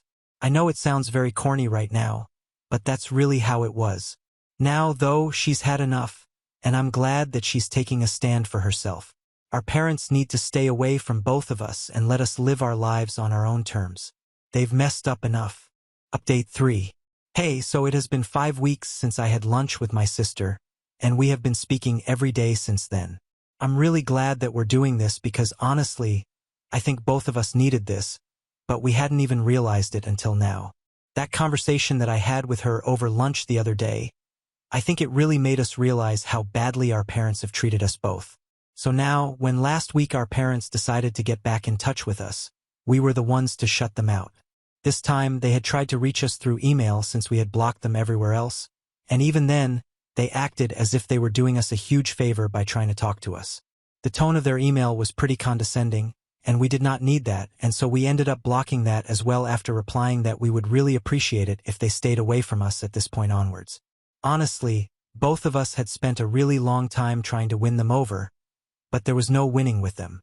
They hadn't been good parents to either of us, and now we were not interested in being good daughters to them either. We sent that back to them and then we blocked them, and since then, they haven't tried to get back in touch with us. I am truly hoping that this time they really do leave us alone because I don't want that sort of negativity in my life. They are not only bad parents, they are just straight up bad people, and I actually thank my lucky stars that I got to cut them out of my life a really long time ago, and now I'm used to living without them.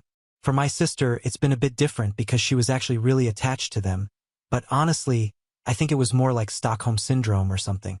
Anyway, she's trying to cope with that, though, and I'm here for her. We have improved our relationship a lot, and I'm even taking an active interest in her wedding planning, so that's saying something. I just hope that everything goes well and our parents don't get to be a part of it at all. Update 4. Hey everyone. So I won't take up much time. I'm just here to say that my sister got married last week. I was a bridesmaid, and I honestly had so much fun. They kept it small and private, and my brother-in-law seems to be a pretty fun guy. I don't understand why my parents couldn't get along with him. Anyway, it's honestly their loss because my sister seems to be very happy with this relationship. At their wedding, it was very evident how overjoyed both of them were, and the fact that my parents couldn't approve of something like this out of concern of what random and irrelevant people would say about them, that's just pathetic. Anyway, I guess it's pretty obvious that my sister and I are getting along pretty well now, and I would say that we are friends, pretty good friends actually. We haven't heard from our parents in a really long time. It's been almost 7 months since my last update here. About 5 months ago, they sent us both an email saying that they were leaving everything to charity, and that neither of us should expect to inherit anything after they pass away because clearly both of us are ungrateful brats. I don't know why they found it necessary to send that to us in the first place or what they thought was going to happen after that. We didn't go begging for forgiveness from them, so I'm guessing that they are disappointed about that, but nobody really cares. I'm happy with my life with my husband and my son and my in-laws who are far better than my parents could have ever been. My sister is also really happy with her husband. So my parents can stay by themselves and marinate in their bitterness and hate for everyone else for all I care. It's honestly their loss. Now on to the next story. Story 6. Parents forced me to live in an RV for 11 years for their social media life. I slept in a bunk bed with a curtain, had no friends, and my mom filmed everything. My parents decided when I was only around 7 years old, far too young to get an opinion on anything, to pack us up and move into an RV to travel around the US. My dad works online and my mom makes content online. She's not huge by any means, but big enough that we get recognized sometimes, and big enough that I've had a camera shoved in my face for as long as I can remember. For my privacy's sake, I won't say anything else on that, and I'm using a throwaway account because I've gotten enough attention already and I'm sick of it. I sleep in a tiny bunk bed that I outgrew years ago, and the other bunk is the only space I have to put anything I own. I don't even have a room, just a curtain, and thank God I'm an only child or else I would have to share the small space I have already. I was homeschooled for most of my education, and then switched to online school at my own insistence for high school. I'm an 18-year-old girl. I don't have a single friend in person because the longest I've ever stayed anywhere is a month. I don't have a job and no way to get one because of not being stationary, unless I find one online, which also means I have no way to move out and get away from them. I've had conversations with them about all of this countless times, and they are so delusional and genuinely believe that a nomadic existence is the best way to live, so why would I ever need anything else? I hate them for treating me like some pet they can just drag along in their plans rather than their child. I hate traveling, I don't like heat, I hate dealing with bugs, and I'm so sick of hiking. I can't wait for the day that I finally figure out a way to get away from them with their morning's hikes and cameras in my face. I've traveled around the US, yeah, but God forbid I want to have a normal life, go to college, or maybe even make some friends. That's asking too much. Update 1. September 19th, 2024. Hello. Barely over a week ago, I made a post talking about my very negative experience living in an RV with my parents for around 10 years now. Despite it being such a short time since I've posted it, a lot has changed for me since then. I don't know how many people here would be interested in an update on my situation, but I know quite a few people were very concerned and would probably appreciate an update, so here it is. Also, fair warning, this is a fairly lengthy post. I have a tendency to ramble, so there is sort of a TLDR at the end. I had a lot of people give me really helpful advice, resources, as well as even offers to try to help personally, some being questionable admittedly, but a majority being genuinely concerned wanting to try to help, and I very much appreciate that. It was slightly overwhelming to be honest, and I ended up not responding to a lot of people, so you'll all have to forgive me for that, but even if I didn't respond much, I've been doing research on a lot of the information people gave me. Something that stood out to me was people asking if I had any family I could stay with, to which I had to respond, not that I know of, because I don't have anyone on my dad's side of the family, and my mom is strictly no contact with her family. I did not know if they were alive, if they cut her off, if she cut them off, or even any details about them, and my mom had never wanted to talk about it. What information I did have was my mom's maiden name, which is pretty uncommon, and where she was born, which in terms of trying to find family can actually get you surprisingly far, I've come to realize. I've always had a slight hatred for the internet because I never had any choice in my life being public knowledge, and I know that once something is out there, it's out there, but for the first time I'm actually really grateful for the internet. I was able to find some information on my mother's side of the family and specifically was able to find my grandma's Facebook account, though it did take me some effort. After a lot of stressing on how to approach messaging her, if I even should, as well as potential outcomes, I messaged her explaining my mom's life, who I was, and my situation. I won't go into details onto why my grandma and my mom are no contact because that is not my story to share, but my grandma was appalled that she has a granddaughter she didn't even know about, and even more so the way in which her daughter raised me. I found out I have an aunt and an uncle, both of which my grandma told them about me and my situation. I've been in pretty much constant contact with all of them since, just learning about each other. All of them want to help me get out of this living situation with my parents, and luckily, with me being 18 now, it's actually possible. Again, I don't feel entirely comfortable going into details, but I have arrangements to go stay with my aunt, who lives in a big city on the West Coast that has a lot of potential opportunities for me to start college or whatever I see fit, which I do plan on figuring out.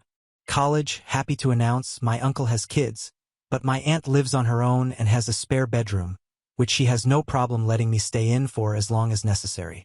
I have a train ticket scheduled and purchased by my aunt and enough money to get to the station. I'm talking with my family, still feels weird to type, currently in trying to plan out the details, like how or if I'm going to tell my parents. My mom doesn't know any information on where any of her family lives, so even if I were to tell my parents who I'm going to live with, they wouldn't know where I was specifically. Someone pointed out that if I did leave without telling them, I should leave a note or some form of proof that I left willingly. So if I do opt out of a conversation, I'm planning on either leaving a note or filming a video explaining my plans and why I'm leaving, which would be kind of ironic, wouldn't it? Regarding my mom filming, I've been very quiet around my parents and just refusing to talk when the camera is on, but neither one of them has mentioned it yet, so far, luckily. Also, speaking of my mom's content, I would like to very much emphasize something quickly. Almost everyone was genuinely trying to help, but I had a few people replying trying to guess who I was. Luckily, the few I saw were basically torn to shreds and ended up deleting their comments. I also had a few people who messaged me privately trying to make a guess at who I am, which at least that's not public, I guess. Although I can understand being curious, I posted anonymously with very little personal information for a reason. As I stated in my previous post, I have gotten enough attention, and I'm very much sick of it. I would very much appreciate it if you guys can respect that. Even if you think you might know who I am, please don't make public guesses and understand that I don't want this to be even more public information tied to my name. Very long story short, I have set plans to leave as well as a safe place to go with my aunt once I do, and very much appreciate so many people for being so willing to help. If you had told me not even 2 weeks ago that not only do I have a plan to move away from my parents, but contact with family members I didn't even know existed, I don't think I would have believed it. I'm currently not planning on making another post updating this, but wanted to let anyone who was concerned about me to not worry. Genuinely thank you. Comments where OP has replied. Comment 1. Be careful, you don't really know your mom's family. I know it seems like an out, just be careful. P. I absolutely will be. Why my mom isn't in contact with them makes total sense, and none of it was their fault, plus they were able to send me evidence of that. But despite that, I definitely don't know them personally yet. My train out isn't scheduled immediately or anything, and I'm going to continue talking with them until then, but they do seem to be genuinely concerned and trustworthy. Plus, my aunt who I'll be staying with seems super nice, and we have already figured out that we have certain things in common. To the same commenter a bit later. Oh, I forgot to mention earlier, as I said in the post, I'm planning on going to college because that's a more obtainable option for me now, and I'm hoping to figure out living in dorms, so realistically I won't be staying with my aunt for that long once I work that out. Comment 2. You can't really know they're being truthful. You should ask your mother why she stopped communicating with them without telling her you started and get her side of the story. P. My mom 100% refuses to talk about her family. That's the reason I didn't have any contact with them in the first place and didn't even know about my aunt and uncle. But I'm confident they are being truthful about it because I was literally shown proof, and some of it was literally court-ordered. Comment 3. I do not recommend making a video. Your parents will use it for content. Write a note at most. Keep it simple though. P. I realistically don't plan on filming a video. I think I was just feeling petty and upset thinking about it all, which just lead to thinking about drastic ideas of what I should do for telling my parents. Video definitely isn't a good idea if I don't just tell them myself. Comment 4. Question. Have you ever seen the Harry Potter movie scene where his room is under the stairs and thought to yourself, wow, he actually has enough room to sit up in bed and a door? I have multiple times actually. I'm very willing to abandon them to not have to feel like that anymore. Update 2. November 25th, 2024. Hello. It's been a while and I wanted to check in on here to hopefully give a few people some peace of mind. In my last update, I explained that I had gotten in contact with my mother's side of the family and had a place to go stay. I can proudly announce that I did it and am in a safe place now, totally away from my parents with absolutely zero contact. My aunt is an absolute angel, truly. She's so kind, and that's not even including my grandma and uncle. When I first got here, my aunt as well as my grandma took me out on a little shopping spree, bought me clothes, decor, and furniture for my room because I have one of those now, and honestly anything they thought I would need. My uncle has introduced me to my cousin, his younger son, and a daughter who's very close in age to me, and I would say that we have become friends. I've been able to go out and do a lot of fun little things with her. My aunt is currently helping me research colleges near us but has reassured me I can do everything at my own pace and there really is no rush, that her home will always have a spot for me. My aunt in general is such a cool person. She's someone I very quickly have started to look up to and have gotten close to. The more time we spend together, the more we learn that we actually have a lot in common. I'm just so grateful to all of them for being here and being so supportive.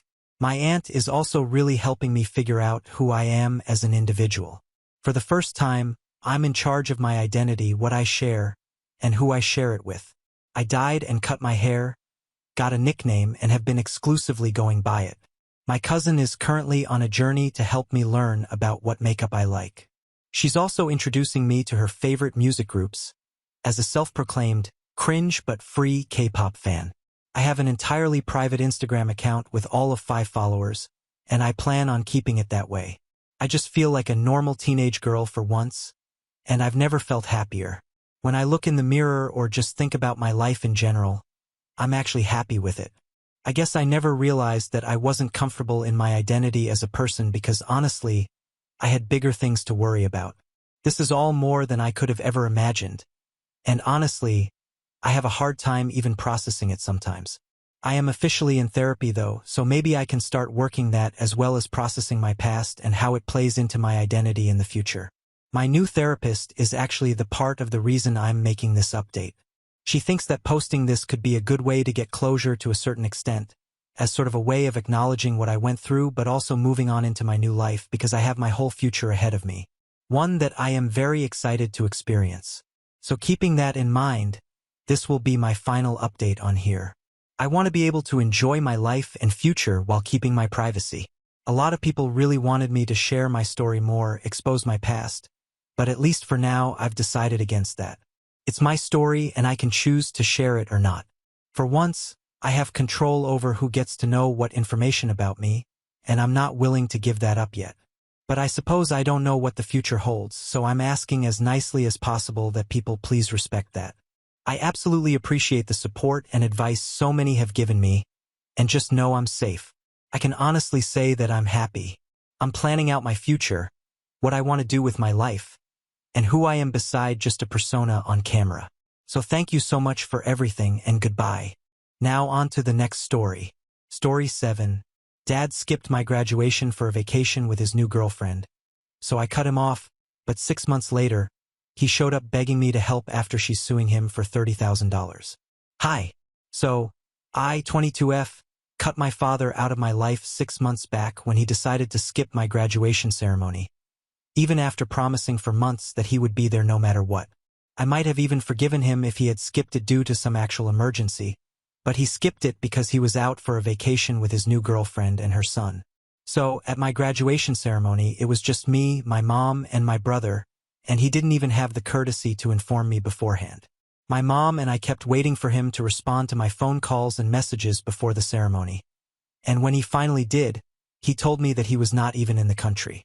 Apparently, he and his girlfriend were celebrating 1 year of being together, and so they felt like they deserved a break from their work and everything, which is why they had taken off.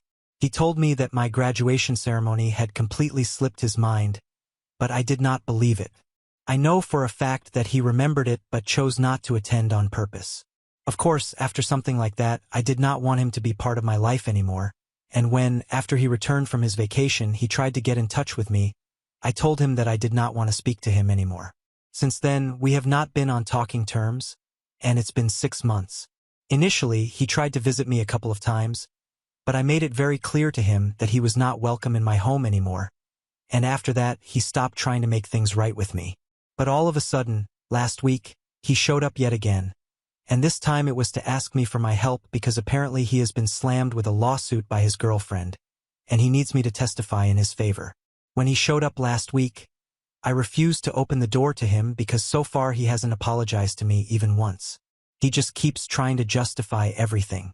But then he told me that it was an emergency, and then out of curiosity, when I decided to give him a chance to speak, he explained the entire situation to me. I'll try to keep it short. Basically, Nina, his girlfriend, had been away for the weekend with a couple of her friends, and she had left her son behind with my dad. He had promised her that he would take care of him, but unfortunately, there was a little bit of a mishap, and now Nina is demanding that he pay her about $30,000 in reparations because her son is apparently traumatized. But my father doesn't think that he owes her that much, especially since he's not even the biological father. So, he needs me to testify in case this goes to court, which he thinks it might, since it'll be vital coming from his daughter. But I refused due to a couple of reasons. The first one being that I do think that the situation is kind of his fault, even though I don't fully agree that he owes her that much money. However, I know that Nina's son has autism, and even though it's not very obvious, it's still a thing. Besides, he's just 8 years old, and given the circumstances, I don't think it was wise for my father to have taken his attention off of him. My father had a meeting with a prospective investor in the evening while Nina was away, so even though he had promised her that he would keep an eye on her son, he decided to prioritize his meeting and told the kid to go outside and play in the backyard. My dad's house has a huge tree in the backyard, and for whatever reason, Nina's son tried to climb up, even though he had very little experience of climbing trees before. And since it was the evening, it was also pretty dark. Unfortunately, he was able to get pretty far, but then he slipped and fell from quite a height. Luckily, he did not break anything, but he had a concussion, and my father discovered him only after the meeting. He was scared of how Nina might react, so he did not inform her that day and even told her son not to tell his mother anything about their ER visit. But that incident just slipped out, and after Nina came back, she ended up finding out about it anyway. Naturally, she was very upset, and they ended up getting into a huge fight, after which she moved out, and a few days later, she and her lawyer served him with the lawsuit. Personally, I don't think Nina did anything wrong, and I'm completely on her side on this one. So, morally and ethically, I really don't think that I can stand by my father, and I told him that my advice to him would be to just suck it up and give her the money because he owes it to her. Another reason why I did not want to commit to him that I would testify in his favor if this does go to court is because I still haven't forgotten that we haven't been in touch for the past 6 months, and it's been because of his behavior. He can't just randomly show up at my house one day and expect me to help him out. So, I made it very clear to him that I was not going to be testifying in his favor, and he got very upset with me because of that. He told me that being his daughter, I should be more understanding of him instead of being so selfish. The fact that he called me selfish really got on my nerves, and I lost it with him after that, and I ended up saying a lot of things to him out of anger. I told him that even though 6 months had passed since he failed to show up at my graduation ceremony, he had still not apologized to me even once, and all that he had tried to do was justify what he had done. It obviously showed me how little he cared about me, and since we have always had a very difficult relationship, I told him that I am sort of glad that he chose not to apologize to me or speak to me in the past 6 months because it just made everything easier for me, and now I don't have to pretend with him anymore. I told him that I'm happier without him in my life, and I'm sure that Nina and her son will be better off without him too. So he should just pay her the money and end this because there is no way I'm going to be supporting him in any case. And then before I could ask him to leave, he just turned around and left without another word.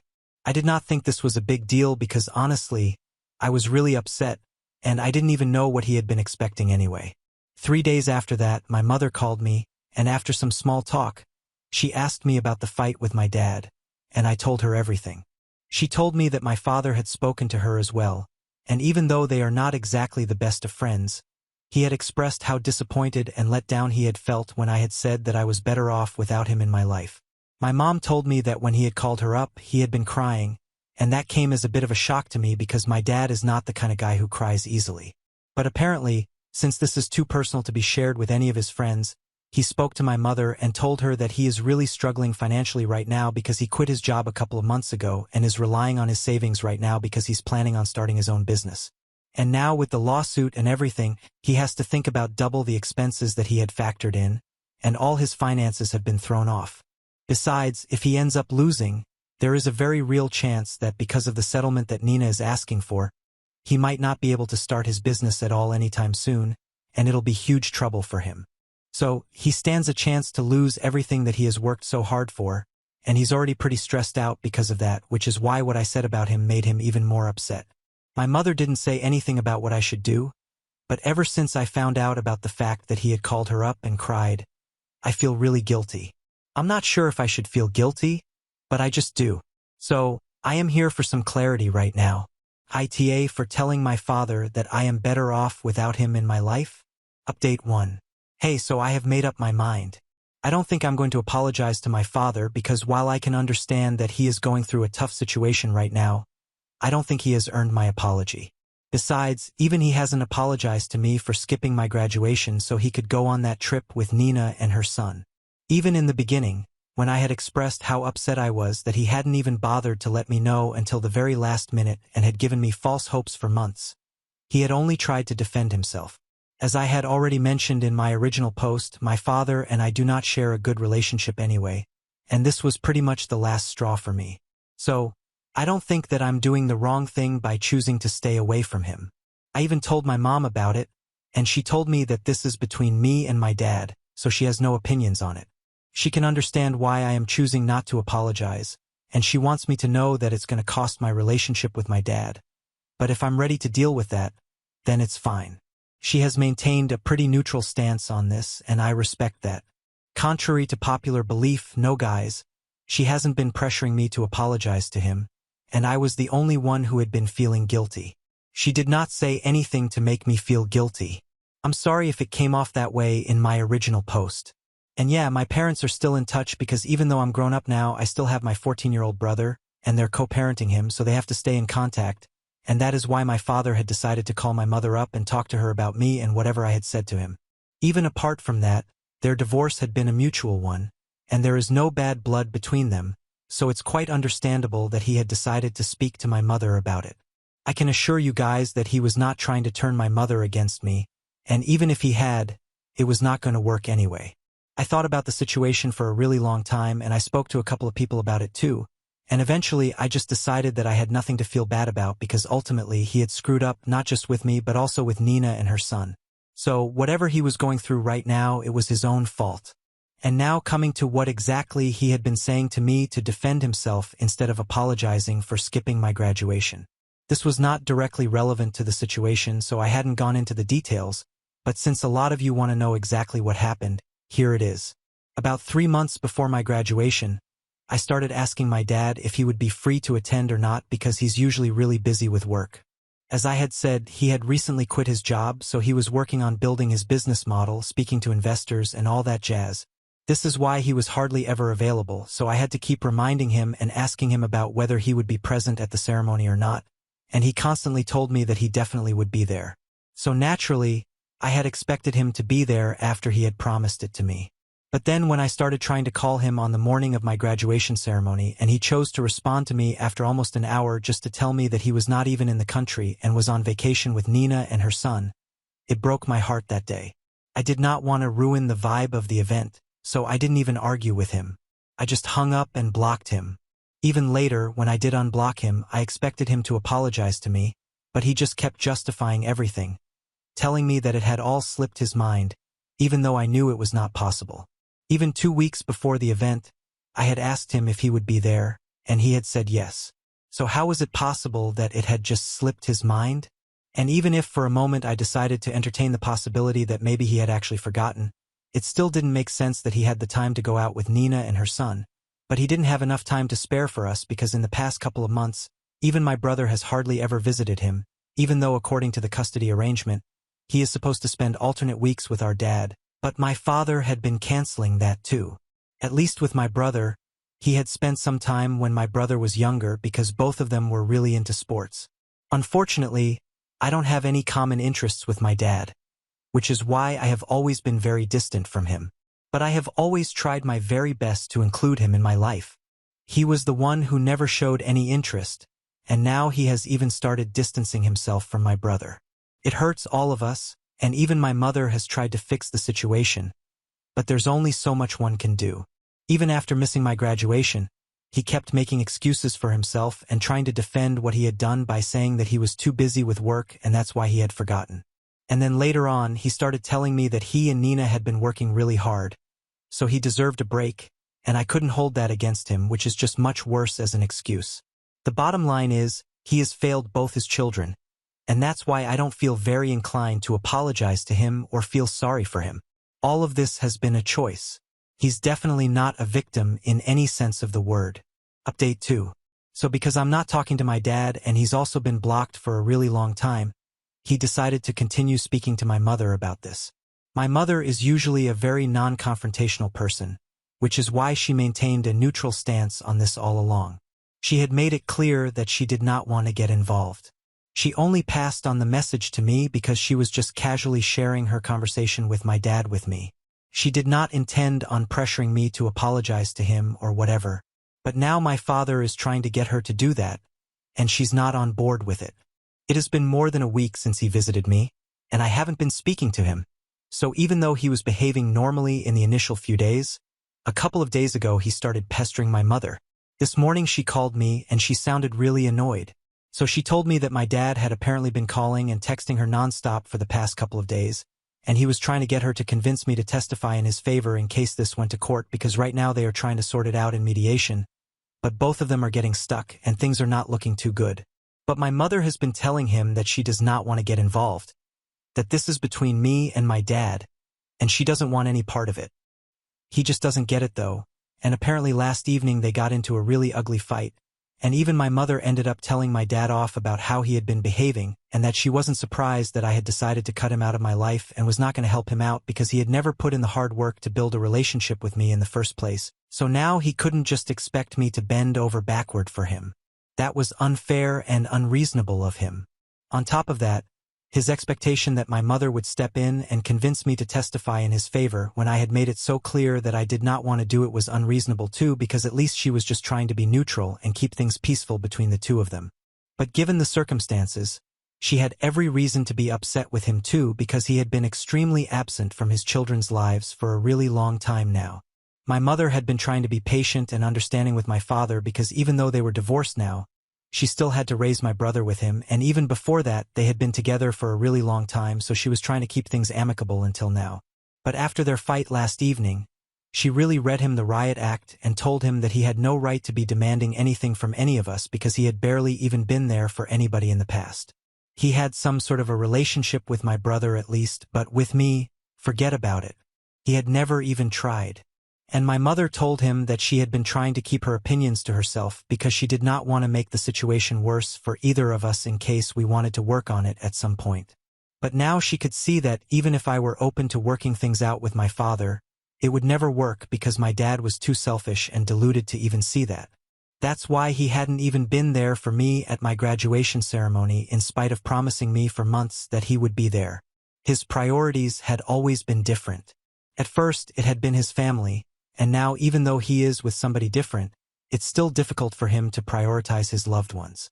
That's why Nina had to dump him, and that's why he was getting sued right now because even now he couldn't even be bothered to live up to his promises and look after a literal child for a couple of hours. He got defensive once again and told my mother that he was just trying to build a life for himself and be successful. It was not a crime. My mother ended up telling him that while it was not a crime, he was doing all of this at the cost of his family and loved ones. so he needed to stop pretending to be the victim. If anything, he was the victim of his own actions, and he couldn't just expect everyone to be sympathetic towards him when he didn't have any empathy for anybody else. Then she just disconnected the phone call and blocked him. She didn't want to bother me last night, so she did not call me, but this morning she felt like she had to talk to somebody about it, and my brother is too young to discuss these things, so she spoke to me. Just like me, she had also been feeling guilty for yelling at my dad even though he was going through so much already, and I reassured her that she hadn't done anything wrong. He has been bringing this on to himself all along, so we really don't need to feel bad for him right now. Update 3. So, it has been 2 weeks since my last update. Last week my mother decided to speak to my father about my brother's custody arrangement. After a really long discussion with me and my brother, we came to the conclusion that at this point, it would be better for my brother to stay with my mother full-time. As it is, my father did not seem very interested in having a relationship with him because for the last couple of months, like I had mentioned earlier, he had been canceling on my brother quite frequently. They hardly even got to see each other anymore, and even when my brother would stay at my dad's place, he said that my dad would always be busy with work, and he would much rather stay with my mother throughout because visiting his father at this point was just an unnecessary inconvenience for him. Now, it was harsh but true, and after hearing him out, my mother decided that she was going to speak to a lawyer and revise the arrangement.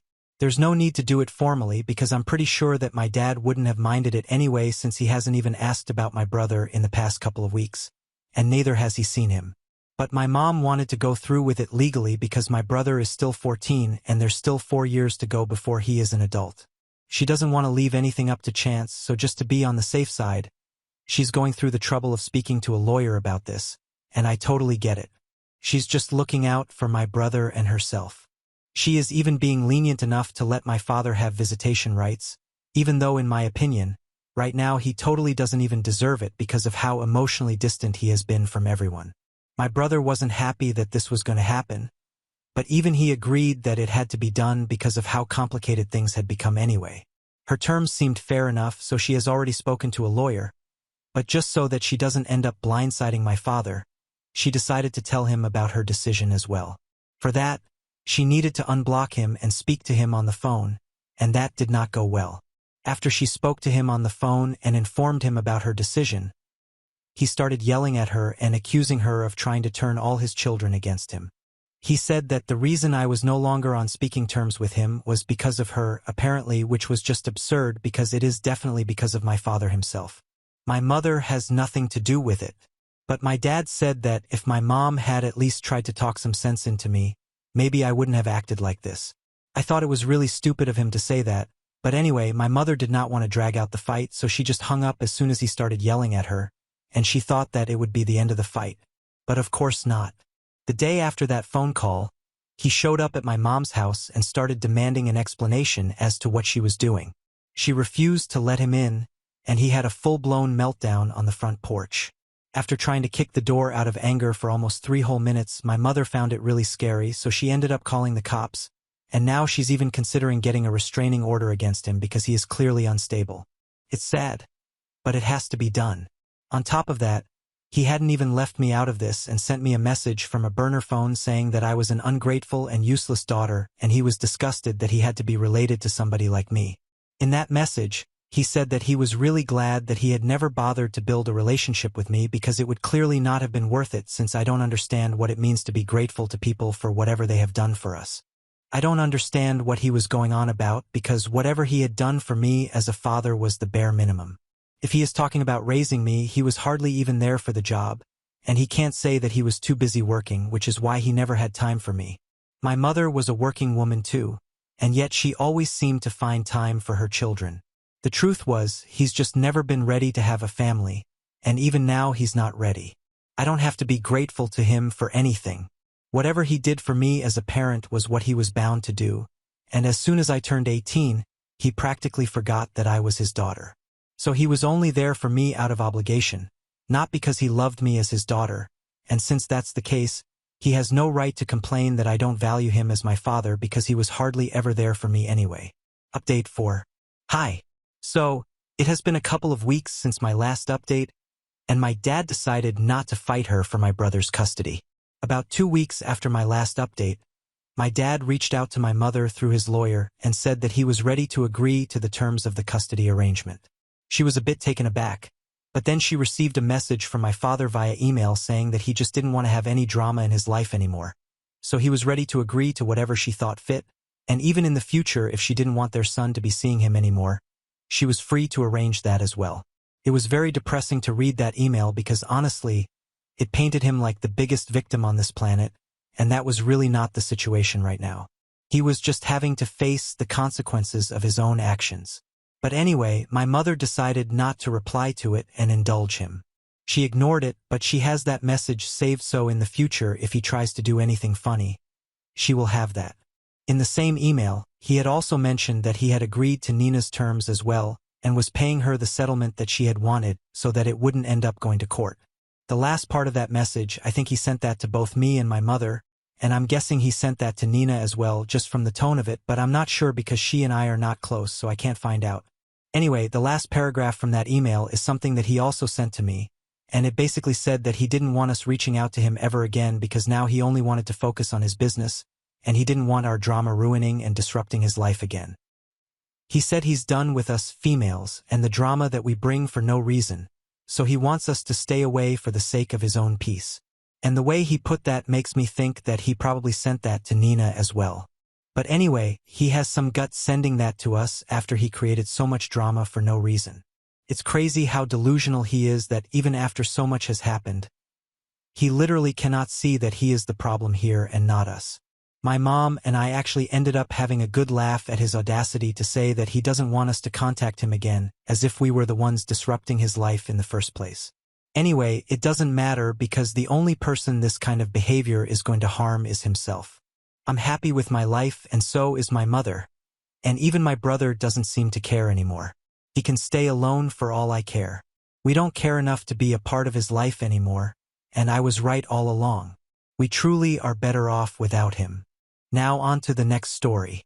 Story 8. Wife told everyone she loved my brother during our wedding speech. So I called off the wedding and canceled our honeymoon plans. But now she and her family are mad at me.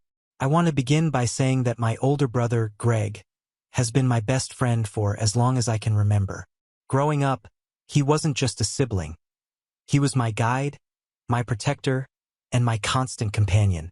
From a young age, Greg took me under his wing, teaching me so many of the things that shaped who I am today. One of my earliest memories is of Greg teaching me how to ride a bike around the neighborhood. I was a shy kid, more cautious and hesitant, but Greg was patient with me, running alongside the bike, holding the seat steady until I was ready to balance on my own. I'll never forget the moment I finally got it right. Greg was there, cheering me on just as proud as I was. That's just the kind of brother he was, always there to encourage and support me, pushing me to try new things and never letting me feel like I was alone. In school, I struggled a bit with my shyness. Making friends didn't come naturally to me, but Greg was always there to bridge the gap.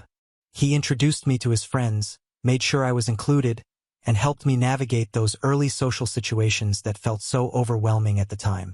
Because of him, I never felt out of place, and slowly but surely, I started to come out of my shell. Our bond was further strengthened by the countless hours we spent together after school. Every evening, you could find us out in the neighborhood playing games, riding our bikes, or just exploring the world around us. Those were the best times. Just the two of us, having fun and enjoying each other's company. What stands out to me the most is how we hardly ever fought. Sure, we had our moments like any siblings do, but they were rare and never lasted long. Out of the two of us, Greg has always been the more good-looking one, and it's something I noticed early on in my life. He naturally attracted attention from girls no matter where he went. This was something that never seemed to bother him. In fact, he quite enjoyed it and liked how girls would come over and ask for his number. Over the years, I watched as he ended up breaking quite a few hearts along the way. But everything changed when he met Stephanie, my ex-sister-in-law. From the moment they met, it was clear that this time, Greg was the one who had fallen hard. It was different from his previous flings. This was real, deep love, and it didn't take long for them to get married and start a family. I could see how happy Stephanie made him, and honestly, it made me happy too. She wasn't just his wife. She became like a sister to me. We clicked right away, and I quickly came to love her as part of our family. The three of us, Greg, Stephanie, and I, formed a close-knit group, spending countless hours together, whether it was having drinks, throwing parties, or just hanging out. We always had a great time. Stephanie fit right in, and I couldn't have been more thrilled to have her in our lives. Then, when I met my wife, who was at the time my girlfriend, only Chloe, I was eager to bring her into the fold. I wanted her to experience the same sense of belonging and camaraderie that I had with Greg and Stephanie. Luckily, Chloe and Stephanie hit it off immediately. They became fast friends, and it was such a relief to see how well they got along. Greg and I were both over the moon about it. Our little group had grown, and now it felt even more complete. Looking back, I never saw any issues within our group. To me, everything seemed perfect. We were all close, supportive of one another, and genuinely happy. Maybe it was because I was so caught up in the joy of it all, but I honestly never noticed any red flags. It's possible that I was too focused on the good times we were having to see anything else. That's why when Stephanie called me in tears one day while I was at work, asking to meet up with me, I knew something was seriously wrong. The urgency in her voice, and the fact that she specifically asked me not to tell Greg, made me even more concerned. I agreed to meet her without hesitation, knowing that whatever it was, it must have been something big. We met at a small cafe near my office. I walked in and saw Stephanie sitting there, looking miserable. Her face was puffy and red, and she looked like she had been crying all night. My heart sank. I immediately went over, gave her a hug, and asked her what was going on, trying to prepare myself for whatever she was about to tell me. That's when she broke down completely, barely able to get the words out as she slowly confessed that she had caught my brother, Greg, talking to another woman who was apparently his co-worker. I was stunned. My mind raced, trying to make sense of what she was saying. Stephanie went on to explain that she had found them exchanging inappropriate pictures with each other. They had also apparently sent each other "I love you" messages twice. I was in disbelief. I had genuinely thought Greg had turned a new leaf after meeting Stephanie, that he was committed to his family and had left his old ways behind. This revelation felt like a punch to the gut. As she spoke, I could see the pain in her eyes, and I knew this wasn't just some misunderstanding. Stephanie showed me the screenshots, and as much as I didn't want to believe it, there it was, clear as day. My brother, who I thought had changed, was back to his old ways, risking everything for the sake of an affair with his coworker. The pictures they had exchanged were so inappropriate that I felt ashamed on behalf of my brother. I asked Stephanie what she planned to do next and whether she had confronted Greg about what she had found. She shook her head, explaining that she hadn't said anything to him yet. Instead, she had made up her mind to quietly move out with their child and go to her parents' place before letting Greg know about the affair. Her voice trembled as she told me this, and I could see the fear in her eyes. She was scared of how Greg might react when he found out she knew. I tried to reassure her, telling her that Greg would never lay a finger on her, but she countered by saying that she thought she knew Greg too, and clearly he wasn't the person she believed him to be, so she didn't want to take any more risks with him. That hit me hard. I understood her fear and her reasoning. If he could betray her like this, what else might he be capable of? It wasn't just about the affair. It was about trust, or rather, the complete shattering of it. Seeing her so vulnerable, I told her that if she needed anything at all, she could call me, and I would be there to help.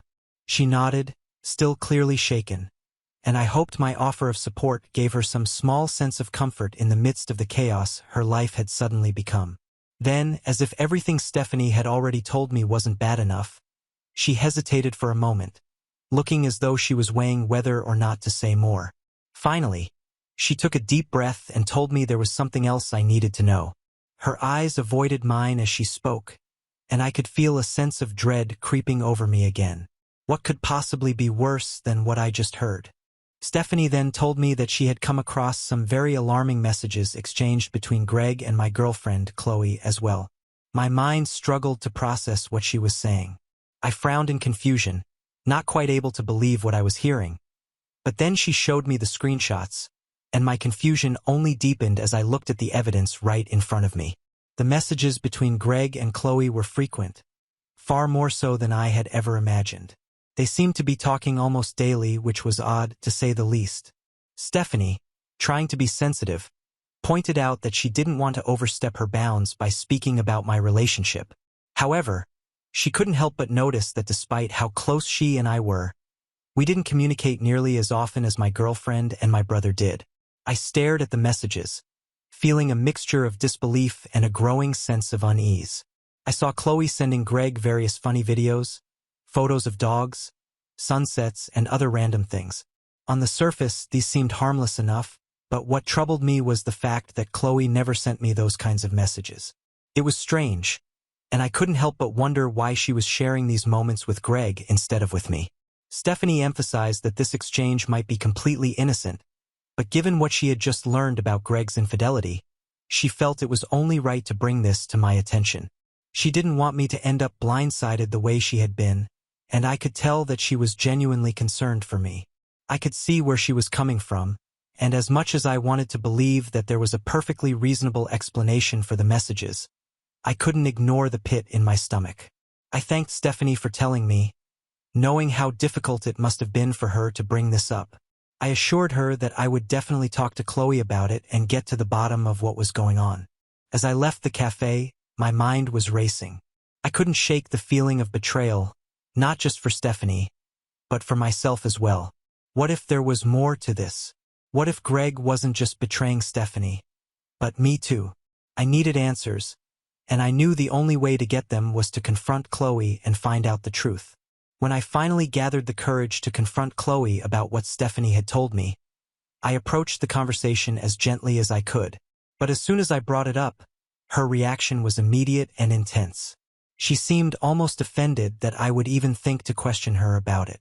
She called the whole thing ridiculous, and before I could even get another word in, she shoved her phone into my hands, telling me that I could go through it if I really wanted to. The situation quickly escalated, and I found myself trying to calm her down, reassuring her that I did trust her. My intention wasn't to accuse her, but simply to understand why she was sharing these videos and photos with Greg, and not with me. But instead of addressing my concerns, Chloe flipped the narrative. She argued that I never appreciated things like she did, and that Greg and she had more in common when it came to those interests, hence she would text him about it.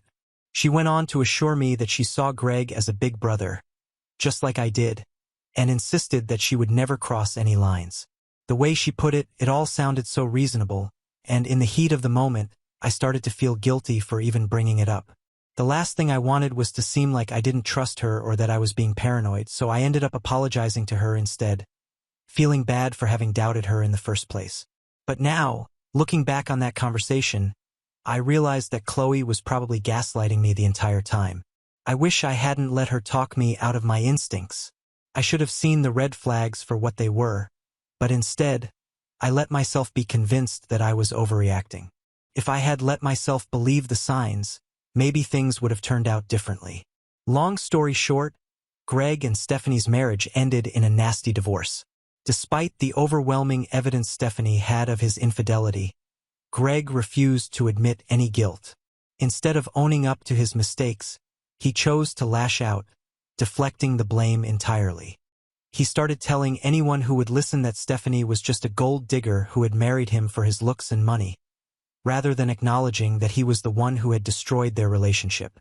Whenever I tried to bring up the topic of why he had cheated in the first place, Greg would shut me down immediately.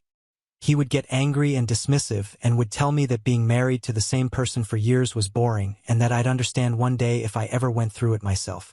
It was frustrating and disheartening to hear him talk like this about Stephanie. During the divorce proceedings, Greg lost almost half of his assets to Stephanie and was also ordered to pay child support. This only fueled his bitterness, and he spiraled further into his self-destructive habits as a result. His behavior became even more increasingly erratic. He started drinking heavily, and most nights, he would show up at my house completely blacked out from alcohol, only to crash on my couch. He would often tell me how much he hated sleeping alone in that big house, the same house that once felt like a home when he was with Stephanie and their child. Now, it was just a hollow reminder of everything he had lost due to his own foolishness. I wanted to help him see the truth, to encourage him to take responsibility, but he was too deep in his own bitterness and regret to listen. All I could do was continue to be there for him, even as I watched him struggle with the fallout of his decisions. The divorce really changed Greg in ways that I never could have anticipated. He was never the same after that. His behavior became increasingly reckless and self-destructive. He started sleeping around much more and skipping work, and whenever we were out in public, he would openly ogle women without any shame. What really started to bother me, though, was that he would sometimes almost unconsciously flirt with my girlfriend, Chloe, right in front of my face. At first, I tried to brush it off since Greg had always been a bit of a flirt. I convinced myself that this was just a phase he was going through as he dealt with the fallout from his divorce. But the more I observed, I started to notice how Chloe would blush during their conversations, giggling like a schoolgirl whenever Greg made a comment or joke with her. I knew my brother well. I was absolutely certain he would never cross the line with my girlfriend. That was something I felt I could trust him on completely. However, I couldn't shake the feeling that Chloe's reactions to him were more than just friendly. She seemed almost giddy around him, and it started to gnaw at me. I decided that I couldn't just sit on these feelings any longer, so I had another conversation with Chloe. This time, I was more direct. I told her that if she continued to behave inappropriately around Greg, I would have no choice but to break up with her. I made it clear that my brother would never betray me, so if there was going to be a problem, it would be between her and me. I wasn't going to let her actions create a rift between me and Greg. My words seemed to scare her, and she immediately apologized. She told me that she never realized her behavior around Greg was inappropriate and promised that she would be more careful in the future. Chloe assured me that she had never meant to make me feel uncomfortable or disrespected, and she seemed genuinely remorseful at the time. Her apology eased my worries somewhat, and I wanted to believe that things would go back to normal. To her credit, after our conversation, Chloe did make a noticeable effort to reduce her interactions with Greg. She no longer engaged in one-on-one banter with him, and I could see that she was genuinely trying to respect the boundaries I had set. I appreciated her efforts, and over time, our relationship began to improve. The tension that had built up between us slowly dissipated, and I started to feel more confident about where we were heading. Earlier this year, when I proposed to Chloe, I believed it was the right decision for both of us. We had been together for a long time, and marriage seemed like the natural next step. Chloe had no hesitation in saying yes to my proposal. We started planning our wedding, and while I was excited about our future together, I did notice a few things that were odd. Throughout the wedding preparations, Chloe was always more subdued than usual. She didn't display the enthusiasm that I thought brides usually would for their big day. I tried not to overthink it at first, chalking it up to her being an overthinker by nature. Still, her lack of excitement during the wedding planning lingered in the back of my mind, and I brought it up with her a few times. Each time, she reassured me that everything was fine, insisting that there was nothing to worry about and that she was just dealing with the usual pre-wedding jitters. However, there were moments when I found Chloe alone in the bathroom crying. When I asked her about it, she would dismiss it, saying that the stress of planning the wedding was getting to her, but that she was okay. Her explanations never quite satisfied me, but I didn't push too hard, wanting to believe that she was just overwhelmed by everything that comes with being a bride. Meanwhile, my brother Greg was incredibly supportive of my upcoming wedding. He seemed genuinely happy for me and went out of his way to make sure everything was perfect for my big day. He even organized a grand bachelor party for me that he paid for, insisting that I needed to enjoy my last night as a single guy. We had a great time with our friends. Yesterday, I arrived at the wedding venue feeling confident that everything would go smoothly. I had been told that Chloe had arrived earlier and was in the bridal suite getting ready with her bridesmaids, so I didn't have any reason to worry. Greg, our friends, and I got dressed for the ceremony, and my parents came by to congratulate me. They were overjoyed that I was finally getting married, and seeing how happy everyone was for me added to the excitement of the day. The wedding itself went off without a hitch. When I saw Chloe for the first time in her wedding gown, walking towards me down the aisle, it felt like a dream. She looked absolutely stunning, and I could hardly believe that this beautiful woman was about to become my wife. It was a moment I'll never forget, and I was overwhelmed with emotion as we exchanged our vows. After the ceremony, the celebration moved to the reception, and the party was in full swing. Chloe was smiling, but something about her smile seemed a bit off, almost as if it were forced. I couldn't shake the feeling that something was bothering her, so I kept checking in on her periodically while also mingling with our guests. Every time I asked if she was okay, she assured me that she was fine, but I couldn't help but notice her tension. In the middle of the celebration, Greg clinked his glass to get everyone's attention. He stood up to give a speech, talking about how proud and happy he was for me. He joked about how he couldn't wait to see miniature versions of me and Chloe running around, which got a laugh from the crowd. I turned to look at Chloe, expecting her to be smiling along with everyone else, but instead, she looked furious. Her eyes were locked on Greg, and she was staring daggers at him. I leaned in to ask her what was wrong, but she didn't say a word. She just kept her gaze fixed on Greg as he continued his speech. I started to feel uneasy, sensing that something wasn't right. As Greg wrapped up his toast, other guests then took turns congratulating us and offering their well wishes.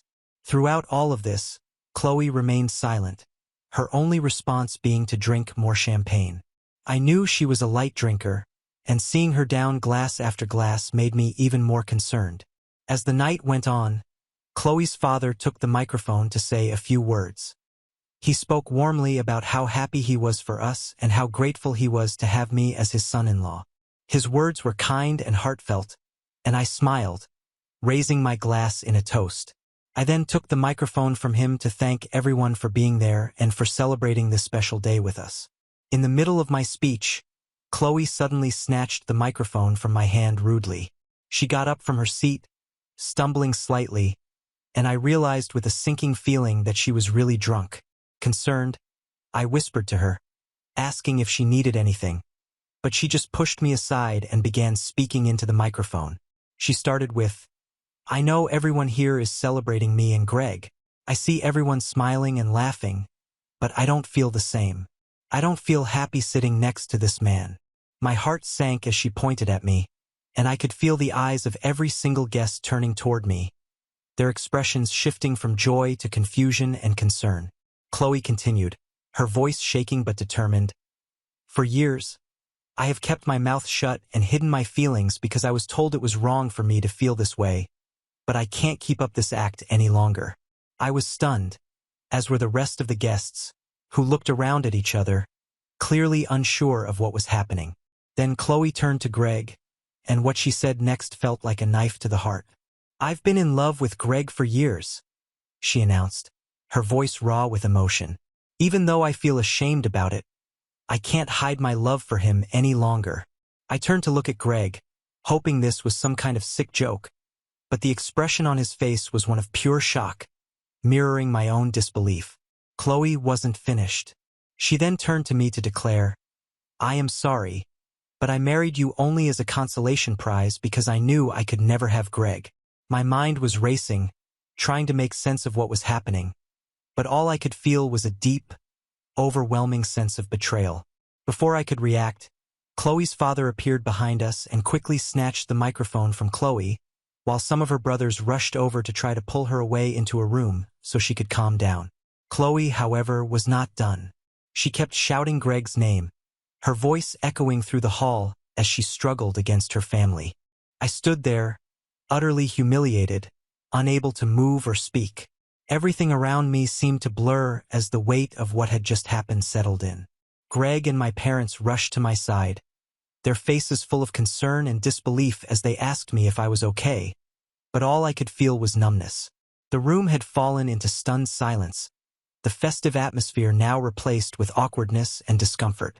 The woman I had just married, the one I had planned to spend the rest of my life with, had confessed in front of everyone that she loved my brother and that I was nothing more than a consolation prize to her. It felt like my world had come crashing down around me on what was supposed to be the happiest day of my life. I immediately made the decision to call off the marriage right then and there. I announced in front of the shocked guests that I would be ending things with Chloe after what she had just confessed and would be canceling our honeymoon. I apologized to everyone for the scene, my voice shaking with a mix of anger, betrayal, and sadness. I couldn't bear to stay at the venue any longer, so I walked out and headed straight to the nearest bar. There, I drank heavily, trying to drown out the crushing weight of everything that had just happened. I woke up today nursing a brutal headache and found my phone flooded with missed calls and text messages from my family. My family, including Greg, had been trying to get in contact with me all night. They have expressed their concern and support for my decision to divorce Chloe. However, Chloe's family has a different perspective. Her father and brothers have tried to reach out to me, urging me to hear Chloe out and suggesting that her confession at the wedding was a fluke and that she was just too drunk. They are pushing for a chance to talk things over and to reconsider my decision to divorce her. But the messages from Chloe's mother have me reeling. Her mother has argued that as much as she is embarrassed after what her daughter has done, she believes that Chloe's confession wouldn't have happened if there wasn't some truth to it, suggesting that my wife's feelings for Greg are genuine. What is more shocking is that she even has the audacity to suggest that I should give Chloe and Greg a chance by allowing them to go on the honeymoon I had booked so that they both can see if there is a real connection between them. I almost want to vomit after reading this message. I am proceeding with divorce from Chloe. Update 1. I've received a lot of messages and comments regarding the situation, so I want to clarify a few things to address all of your doubts. First, no, my brother hasn't betrayed me. If he had been involved in anything inappropriate with Chloe, she would have definitely mentioned it at the wedding. This situation is clearly one-sided. It's Chloe who has feelings for my brother, and my brother has clearly never reciprocated. Secondly, I've spoken with Greg as well regarding this, and he has expressed deep remorse for everything that's happened. He has assured me repeatedly that he would never betray me like this. Yes, I'm aware of his past infidelity with his ex-wife, which is a serious concern, but I know he would never do this to me in a million years. Update 2. A few days after the fiasco, I finally had a chance to have a conversation with Chloe alone. She looked utterly miserable when we met, her face streaked with tears. I tried to remain composed in front of her and firmly told her that I was moving forward with the divorce and that there was nothing that she could say or do to change my mind. Chloe nodded in understanding and apologized repeatedly, expressing regret for calling me a consolation prize. However, she never once apologized for her declaration of love for Greg. Instead, she admitted that she had developed feelings for my brother over the years, but knew that even if she had confessed to him, he would have never crossed the line. Hence, to stay close to him, she continued to maintain a relationship with me. Hearing this felt like she was stabbing my heart again with a knife. She continued to confirm that my brother had never done anything with her and asked if I could ever forgive her for everything. I just shook my head in anger and told her that her actions were unacceptable and that she disgusted me. Now, following this conversation, I have blocked Chloe and her family. Fortunately, I have a prenup in place, so I know she won't be able to claim any alimony during the divorce. Update 3. It's been a few weeks since I last updated. For everyone asking, I'm doing well. Yes, I have continued to maintain a close relationship with my brother, despite all the speculations. I did have a more open conversation with him regarding all this, where I asked if he would ever consider dating Chloe now that she was getting a divorce from me. He was immediately repulsed by the idea and made it clear that he would never date her, even if she hadn't been my girlfriend. My brother emphasized that Chloe is simply not his type and that it's delusional for her to have developed feelings for him. I also pointed out to him how he had sometimes flirted with Chloe in the past, and Greg immediately apologized to me for his behavior. He told me that he had never noticed doing anything inappropriate, but that he would be more careful around my future partners from now on. Greg assured me that he loved me more than anyone else and would never do anything to hurt me. I believe him, and I am grateful for the support of my family during this tough time. I think I'll be okay. Now on to the next story. Story 9.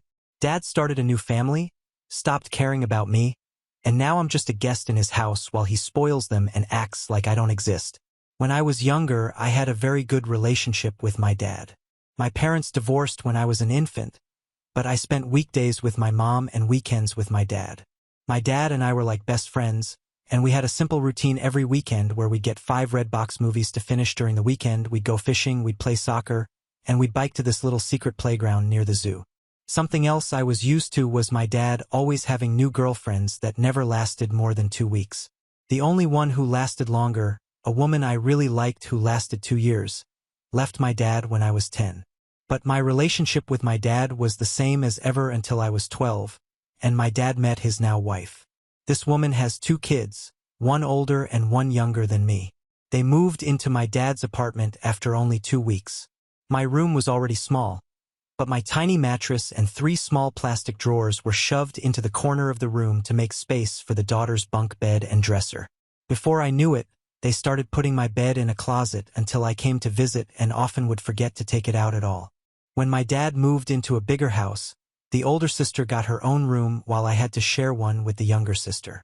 Every weekend, the 3 small drawers I had were soon just 1 drawer because the little sister wanted the other 2 for her toys. Slowly, I started visiting my dad less and less. Then everything went especially wrong when my dad got his girlfriend pregnant. After 1 year, they got married, and I didn't know that for a whole month because he didn't even tell me. I also didn't know my baby half-sister was born until weeks after she came home from the hospital. To make his new family happy, he started spoiling them and stopped paying child support for me and my mom. His wife is a jobless gold digger who only cooks and cleans and shops. Her older daughter is having her college paid for by my dad, and the younger daughter is the definition of a 10-year-old Sephora kid. As for my half-sister, she is still a toddler but is clearly spoiled and hates the word no. The routine I used to have with my dad is now dead. As for my stepdad, he's been with my mom since I was 5 apparently, though I don't remember it. I once called him Dad. And because of that, my dad told me I shouldn't love that man like a dad because he's not really my father. Apparently, that's why I started acting like I hated my stepdad. I never knew why I felt that way about him since he'd never been anything but good to me, and in the last few years I felt much closer to him. He feels like the dad that my birth father should try to be. Over time, my dad has started to treat me differently. He rants to me about his political beliefs and conspiracy theories about aliens and stuff. He also brags about his new business and his new family, and if I ever try to share anything with him, he gets annoyed and shuts me up before continuing with his stories. It's like now he sees me as a buddy rather than his freaking daughter. Also, it was during these last few years that I learned the reason he and my mom divorced was not because they weren't right for each other, but rather because my father cheated on my mom while visiting his family in Canada. I am now 15 and I have become a completely different person than the one my birth dad remembers. I no longer love the beach or soccer, and I now love music and reading and writing. I have written and published 2 books since 2022 and am writing the 3rd in my series. My stepdad supports my dreams and loves me so much that he brags about me to friends and family and calls me his daughter. My stepdad has an actual daughter who I love like a real sister, though she lives up north with her boyfriend, and I don't see her often. Still though, I love them more than I love my birth dad and half-sister who I'm actually related to. My dad blames me for never calling, though because of how he's treated me lately, I don't feel like I owe it to him. I also go months at a time without visiting him now because I no longer feel comfortable at that house, especially since the bed I sleep on over there is literally considered as their guest bed. In my birth dad's house, I am a guest. Because of all of this, I resent my dad. I haven't told anyone about this, so no one is calling me a jerk, but I'm wondering if I am because my dad is in love with his new family, and I'm wondering if it's a bad thing I'm not happy for him. Am I the jerk? Now for some comments. Comment 1. Not the jerk. Your dad failed you. He's the only reason why you don't have a relationship with him. Glad your stepdad is good to you. Hope you're calling him dad now. Comment 2. Absolutely not the jerk. Your father failed on his only task of being exactly that, a father. So you are on your right to cut any connection you want with him. Update 1. Hello. So I made a post a few months ago talking about how my dad has basically stopped treating me like his daughter now that he has a new family. Not much has happened since, but here's an update anyway. So since I made the initial post, I've only visited my dad's house once. And safe to say, I truly am nothing more than an uncomfortable guest in that house. I should start off by saying that every time I spend a few months without going to his house, my dad tries to play all innocent and calls me on Fridays to ask when he should pick me up. I never answer because he always calls me when I'm in a class or busy with studying, so he'll call my mom. But because he never asks me in advance, I tend to have plans on weekends with my cousins, friends, or just to work on writing since I am still working on my third book, and it takes a lot of focus that I can't get in his house. Actually, I'm now just going to call him Eric. He's honestly not been as much of a dad figure to me as my stepdad has. Anyway, it was my mom who had decided I would go over to his house, despite the fact that Eric hasn't paid child support in over 2 years now, and I hate going to his house. My mom says I should just visit from time to keep him from getting the court involved. She confuses me sometimes, saying that he's deadbeat man, but also sometimes saying that he's my loving dad who deserves my respect. However, under the circumstances, I'm fairly certain that nothing would be any different since I never visit him, and he doesn't pay child support anyway. In fact, once on Christmas, he bought a bunch of new gifts for his family and wrapped them up in everything. But weeks before Christmas, when I was visiting, he drove to Walmart so his wife could do groceries, and he handed me $200 and said, "Merry Christmas, buy yourself something, and the rest can be child support or whatever." I bought 2 books, but the rest of the money that was supposedly child support was nothing near to the amount he owed.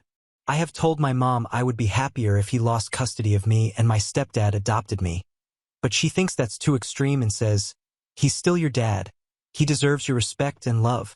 Now, about the weekend I visited him. From the minute Eric picked me up, all he talked about was his new family. He talked about the older sister and her boyfriend, the younger sister and the shopping she does, and my half-sister who can now talk a little bit. I stayed silent the whole ride until he asked me a question about my school. And when I answered his question, he got frustrated and went into a conspiracy theory rant. I tuned him out for the rest of the drive. After that, the rest of the weekend wasn't any better. The older sister did what she always does when I visit and locked herself in her room, only coming out when I left the house or when I was in the bathroom so she wouldn't have to talk to me. And the younger sister had a friend of hers over, and her friend had her stuff tossed on my bed and was sitting on it because it's the bed she sleeps in when she has sleepovers. Eric's wife did a poor job of hiding how bothered she was by me visiting. More than once, she has been completely shocked I was visiting because Eric didn't tell her so she couldn't disagree. And also, so most of the weekend consisted of Eric taking me and my half-sister to a playground so she could run around with her friends, and I sat on a bench to read. But I didn't have much time to myself since Eric kept leaving and told me to keep an eye on my half-sister, who is a wild and fussy kid. I am not a babysitter, and while I am good with kids, that does not mean I enjoy putting my own time aside to look after them when they're not my responsibility. I had to spend 2 days in either pure chaos or discomfort. And I had a talk with my mom about me not wanting to go over there anymore. She said that's fine and she won't force me to go anymore. But since she said that before, I don't believe her. I don't have anyone to really talk to about this, and this whole situation is stressing me out because I don't remember my dad ever being as happy as he is now, and I still sometimes feel like I should be happy for him. I don't know what to do, and any advice on anything I could do would be helpful. Everyone who's commented on my last post so far has said I'm not the jerk and that Eric isn't acting the way a dad should. But he still reaches out from time to time and says I'm his baby girl who he loves. Honestly, I almost cry whenever he says that because it reminds me of how we used to be. Am I overthinking all of this or overreacting? What should I do? Am I the jerk here because I'm not happy for my dad? Comment. You should tell your mom the more she forces you to go to your dad's, the more it's going to ruin your relationship with her, as she's not listening to what you want and how you feel. You should also tell her you no longer trust what she says, as she has told you before that she will no longer force you into going, but she does it anyway. If you can't talk to your mom, have a one-on-one chat with your stepdad and see if he can help when it comes to your mom. Update 2. Hello everyone. It's only been a couple of days since my last post. Since then, I have taken the advice most of you have given me and I talked to my mom about how I don't want to keep being forced by her to visit Eric, my sperm donor, as most of you referred to him as. Long story short, I'm not 100% sure she won't continue to send me over to Eric's house. But she did wind up sending him long texts chewing him out for not treating me right and telling him to step up and pay his child support. He didn't answer her though, so I followed some other advice and wrote him a long text myself that detailed how I felt about his treatment of me the last few years. The thing is, as soon as I sent that text, he called me to yell at me and called me spoiled and overdramatic. He said it's my fault we don't have a relationship since I never visit or talk to him anymore. And because I mentioned the unpaid child support, He said that I was only reaching out to him for money. I nearly cried during that phone call and wound up just hanging up on him. He sent some angry text to my mother as well, but later that day, he left a voicemail on my phone saying, "Money is kind of tight for me right now. I'm completely broke. You know I love you, right?" The thing is that I know that's a lie because I'm always seeing my younger stepsister make TikTok videos showing off the Sephora and other expensive crap he buys her all the time. I think I'm done trying. And some of you suggested asking my stepdad for help. I wish I could, but when I asked my mom again if he could adopt me, she said something that absolutely crushed me. Apparently, my stepdad himself said he doesn't feel like he should adopt me. My stepdad is a very kind and sympathetic man, but he's also extremely unconfrontational and thinks it would be like a slap in the face to Eric if he adopted me. Also, because I noticed some confusion about this in the comments on my last update, the reason my parents divorced was because he cheated, but it wasn't with his current wife. My parents split up when I was still basically an infant, and Eric lived in Canada where he jumped from girlfriend to girlfriend there before he moved down here and continued to jump from girlfriend to girlfriend. When I was 12, he met and knocked up his wife, Alejandra, and married her without telling me till a month after their courthouse wedding. Also, some of you asked how old I am. I am 15. It feels ridiculous that I have this stress on me at my age, and I can't really talk to anyone about it. I can't talk to my stepdad because he's always working, and I'm only ever with him when my mom is there too. And I don't like talking to her because she always tells me that I'm too young to really feel how I feel. The last time I tried to discuss my mental health with my mom, I asked her if I could start in a therapy, and she said that therapists are dumb and that I can just talk to her or pray to God if anything is wrong. I'm not super religious, and talking to her about anything serious makes me deeply uncomfortable. It's not that I don't love her since she is my mom after all, but she's pretty intense and intimidating. My dad has not reached out to me again since his voicemail. Frankly, I don't want to even think about him for a long while now. If he suddenly realizes how badly he's screwed up with me and apologizes, then maybe I'll try to rebuild our relationship.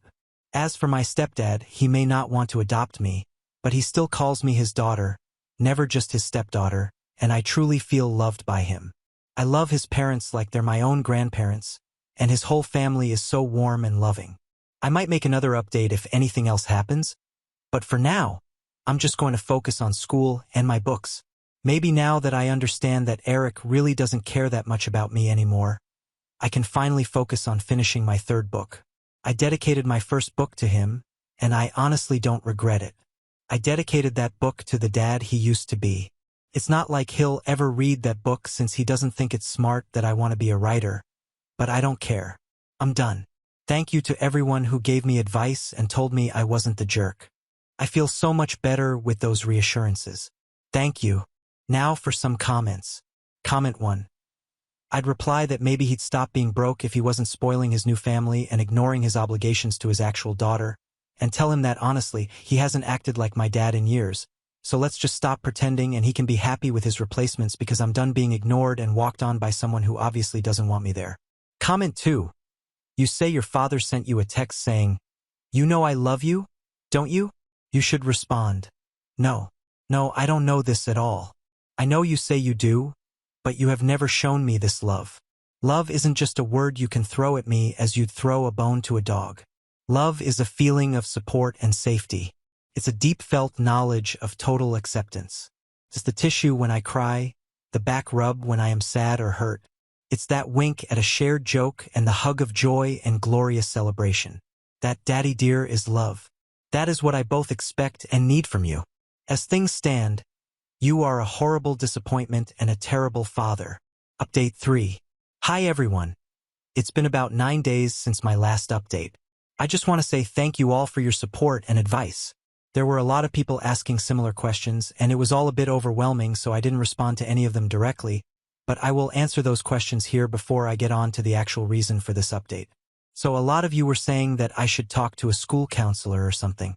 The thing is that I do virtual homeschool and my mom works from home a lot, so I'm honestly just a bit too scared to try that. Plus, even if I did talk to my counselor without my mom being around to hear, I really don't trust any adults to keep these kinds of things to themselves. I know that sounds a bit dumb and paranoid, but it's really just how my brain thinks. A lot of you also said that I should bring up the therapy thing with my mom again, but I know for a fact it won't work. My mom really doesn't believe in therapy and believes that praying to God or having her preach about the Bible to me will solve everything. As for my stepdad, I love the guy like a real father, and I see him as my true dad even if he doesn't want to adopt me, but he really is no help with the therapy issue either because he always just agrees with whatever my mom says to avoid arguments. But I'm doing fine right now though, and I honestly think things are going to start getting better. And I think this because I'm pretty sure my mom is finally going to file for sole custody and court-ordered child support. One thing I guess I should have made clear is that my parents sorted out their custody and child support agreement amongst themselves when they divorced. The agreement is that I spend weekends with my dad and he pays my mom $100 per week. I'm pretty sure my dad only stuck to that agreement to keep himself looking good until he could finish his U.S. legalization process since he used to be an immigrant from Canada. Once he was legalized, he stopped paying child support and began spoiling his new family. Anyway, I went to my dad's house last weekend. This time my mom didn't force me, and I actually decided I wanted to go because I wanted to give my dad one last chance. He picked me up from my mom's house and we didn't get down the street before we were fighting. I was excitedly telling him about a business idea I had where I can make book boxes and sell books with DIY necklaces and hand-painted bookmarks that match book covers. And he was telling me my idea was stupid and unprofitable and a waste of money and time. It was an hour-long drive to his house and he was getting political or angry over every little thing I said. When I told him I was thinking about applying to colleges like Harvard or University of Chicago in the future, he began to yell about all the dangerous Cuban and Mexican immigrants in Chicago and began saying that Harvard is a waste of time since it's just as good as any other college but rich people go there, which is why it's so famous. I wound up yelling at him that he can't act so high and mighty over non-white immigrants because he was also an immigrant not too long ago. Also, I never understand why it is my dad is always so racist about Hispanic people when my mom and his current wife are both Latinos. He went on one rant after another, and I was so sick of it that instead of staying quiet like always, I actually argued back. Because of that, my dad spent the whole weekend complaining about my bad attitude. I told my mom about all of this. I think the final nail in the coffin that finally pushed her to sole custody was when I told her about a rant my dad went on about the difference between men and women. I wound up memorizing and writing down everything he said and texted it to my mom. I asked her not to talk to him about it, but she was pissed at him. Here are some of the things he said. 99% of women want to latch on to rich men. Nearly all women are greedy and unloyal. Men don't like successful and independent women because they're prideful and bossy. It's more important for a wife to respect her husband than it is for him to respect her. It is wrong for wives to make more than their husbands, and so much more. And then he smiled and said, "But you're the exception, pretty girl."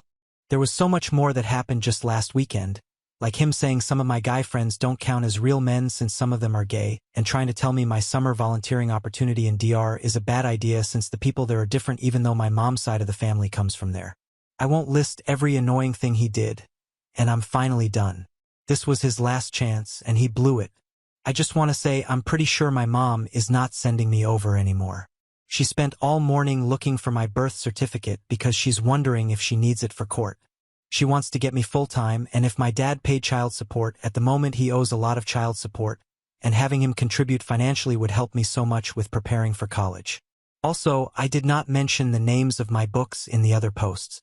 I didn't share them because I didn't want a bunch of internet strangers seeing my social media tags at the back of the book. But I will share the titles with anyone who DMs me. I will probably make another update if anything else happens. Hopefully, my next update will be after we've gone to court. Update 4. Hey everyone. It's been 3 months since my last post and quite a lot of crappy stuff has gone down. Let me start off by saying thank you to everyone who DM'd me and sent me their support. I know I haven't answered a lot of you, but that's just because the amount of messages is well over 50, and it's kind of overwhelming, but I appreciate all of you, especially those who have reached out and said that they've gone through similar things. You're all so strong and I hope you're doing all right. So as for the actual update, my mom never took Eric, bio-dad, to court.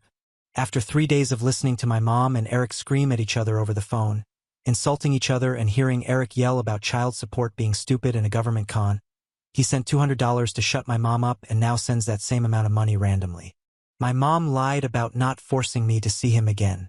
I remember we were in the car when Eric called on a random Friday to ask if I wanted to come over, And maybe I was a little bit cold, but my mom got mad at me after I said I didn't want to go.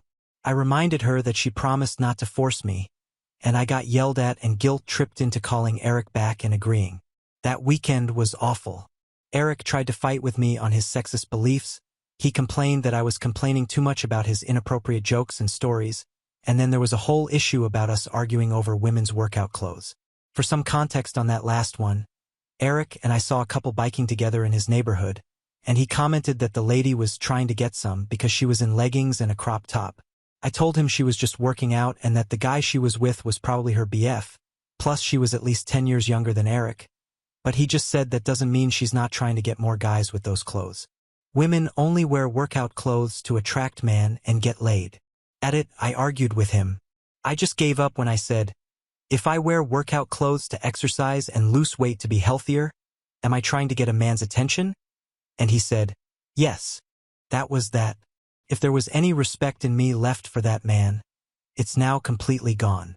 Plus, he spent the whole weekend disrespecting his wife and insulting her, and despite how awkward I feel around her, I wish I'd known what kind of a person my dad was 3 years ago, so I could have told her to leave him while she had the chance to. No woman deserves a man as awful as my dad.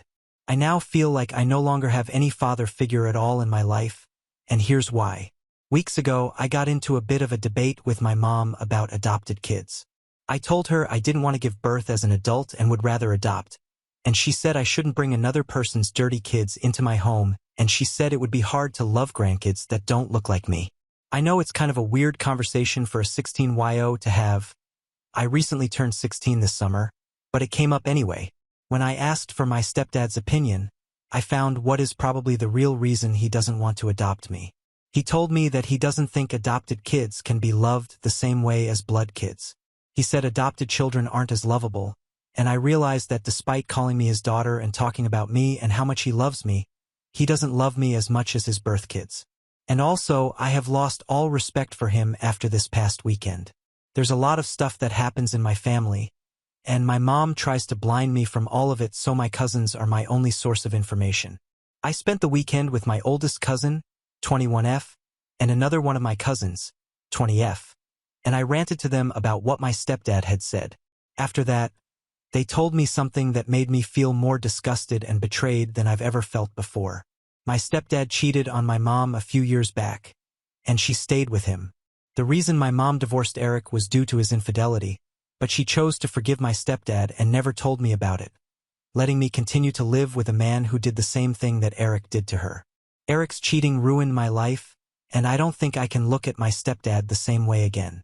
Before this past weekend, I was laughing with my stepdad and hanging out with him. Now, I'm glad my mom is having me spend time with my grandma because it means I have more time to process all of this before I have to see him again. I'm a junior in high school now.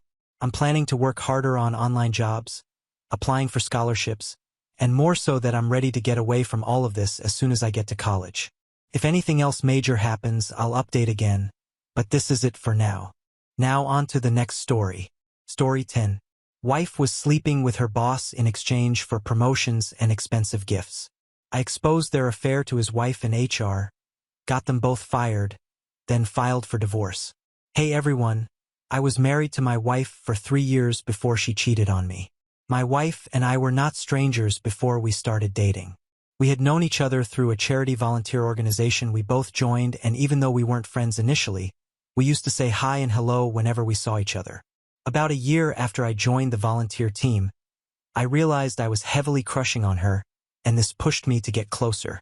We became friends and would go out together to eat after our volunteer sessions. From there, our friendship bloomed and my feelings for her grew. Long story short, after months of hanging out with each other, we started dating and we married after a year and 6 months of dating. In the 1 year and 6 months I dated my wife, I believed I knew everything about her. We had opened up to each other about our past. She insisted we open up because it was important for our relationship and marriage, and I agreed. I told her about myself, my exes, and everything she needed to know, and she did the same, but some years down the line, I realized that she only told me the things she wanted me to hear. Before I learned that my wife was cheating on me, our marriage was beautiful and blissful. We were like Lou and Clark, loved each other so much, and I was always happy to be around her. My wife worked for a top marketing agency in our state and was great at what she did, at least I believe so because of the promotions she got, the increase in her earnings, and the bonuses. On my end, I worked as a business consultant, but my earnings were less than hers. For once, I was never jealous of her. Instead, I encouraged her to work harder and hit her monthly targets. It was even a relief on my end that she had a great job and we could collaboratively take care of the bills, rent, and other expenses at home. While we were still together, she told me about how her colleagues in her office hated her for no reason, and I had even noticed the look on their faces once I had to drop her at the office. When she said this, I didn't think it was that serious, and I believed her colleagues acted that way because they felt threatened by my wife's success and the speed she used to climb the ladder.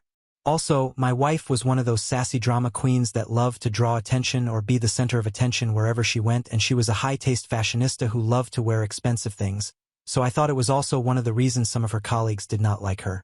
Most times when she talked about it, we would laugh and joke about them, but it was never anything serious. We were so close that we talked about everything and anything that happened during the day at our different workplaces, and this helped us bond better. When we were dating, I knew my wife was a career-driven woman, and she always said she could do anything to be successful.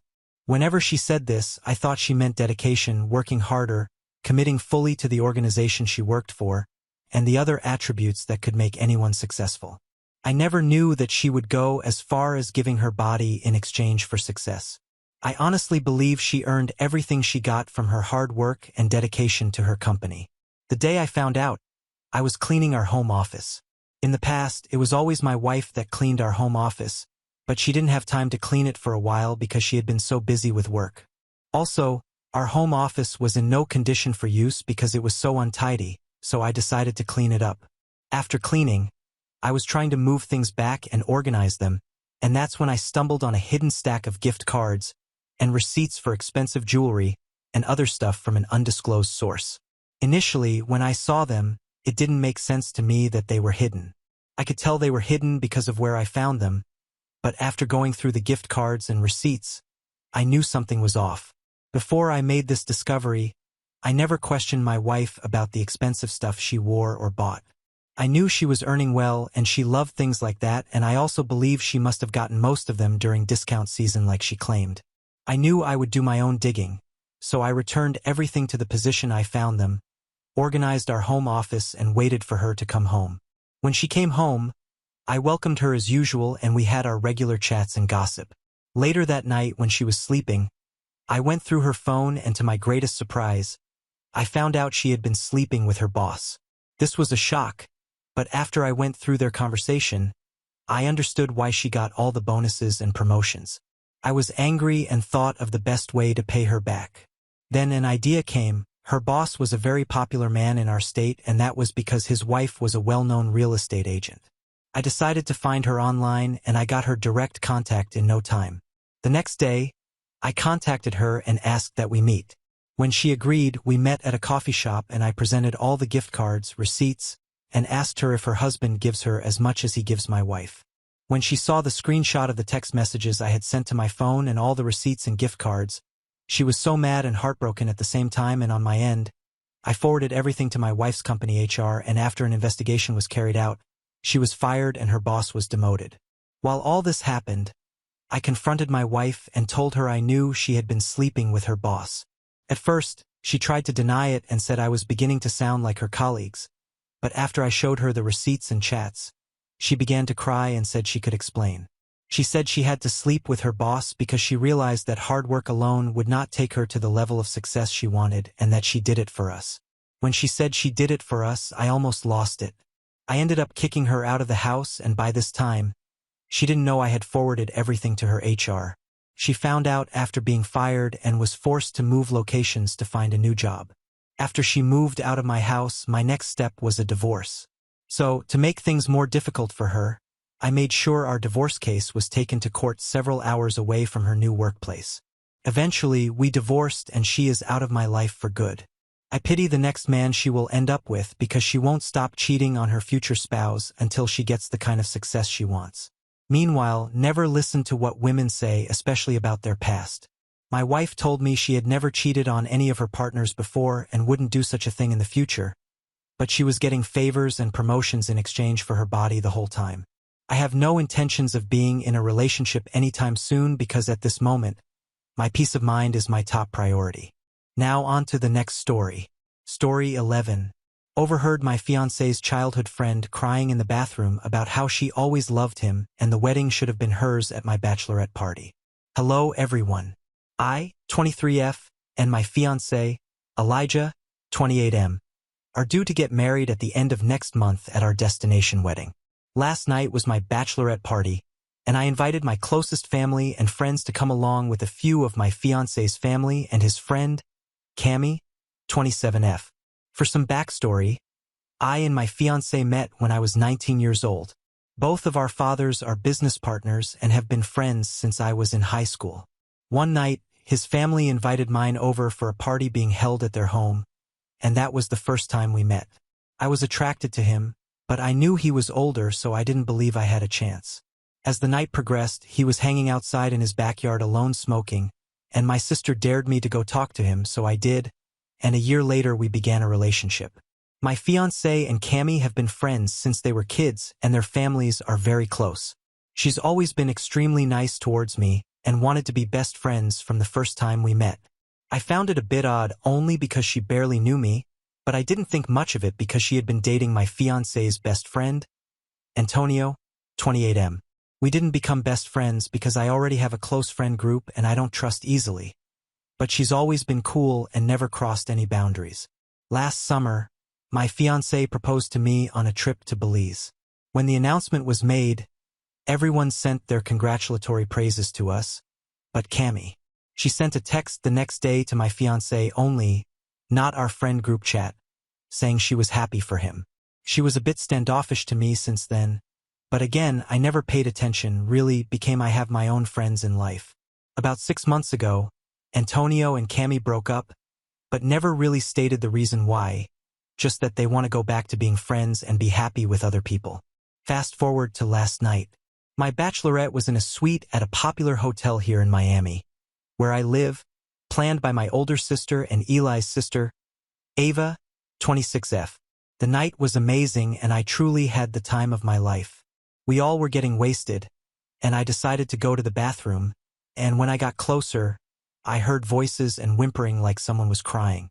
It was then I heard Cami telling Ava that it should be her and that she doesn't understand why he would want to be with someone like me when it was always supposed to be them two together, that she always loved him. I sobered the hell up instantly. I might have to do a part 2, but guys, tell me, would I be the a-hole for disinviting her for my wedding when it's a month away?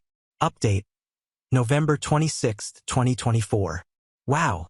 Thank you to everyone who has given me advice and reached out to me in my messages. You guys are amazing.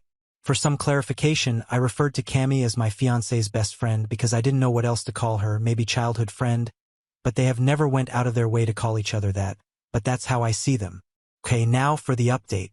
After I heard what was said, the old me started to revert back and I almost caused a scene, but I knew with my siblings, cousins, and friends all being there it would get out of control, and I still wanted to enjoy my night.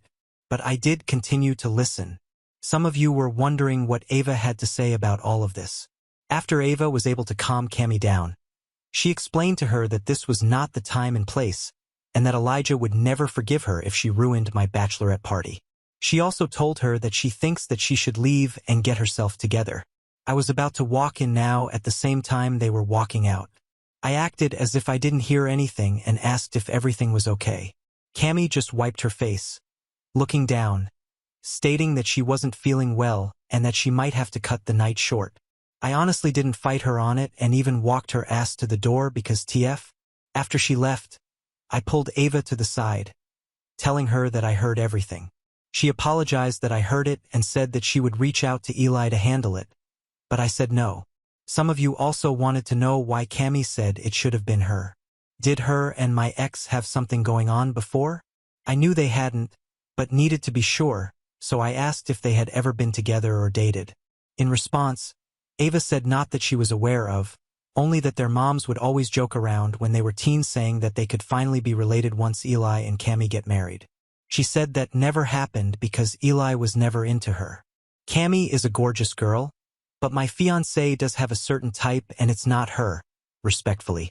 I wanted to ask more questions, but I thought I'd wait until I spoke with my fiancé for further answers. After that, I continued the party and even spoke with Eli quickly before bed. I posted on Reddit the next day after I had gotten home before I did anything drastic. My fiancé came home later that evening, and once he settled in and relaxed, I told him everything that happened.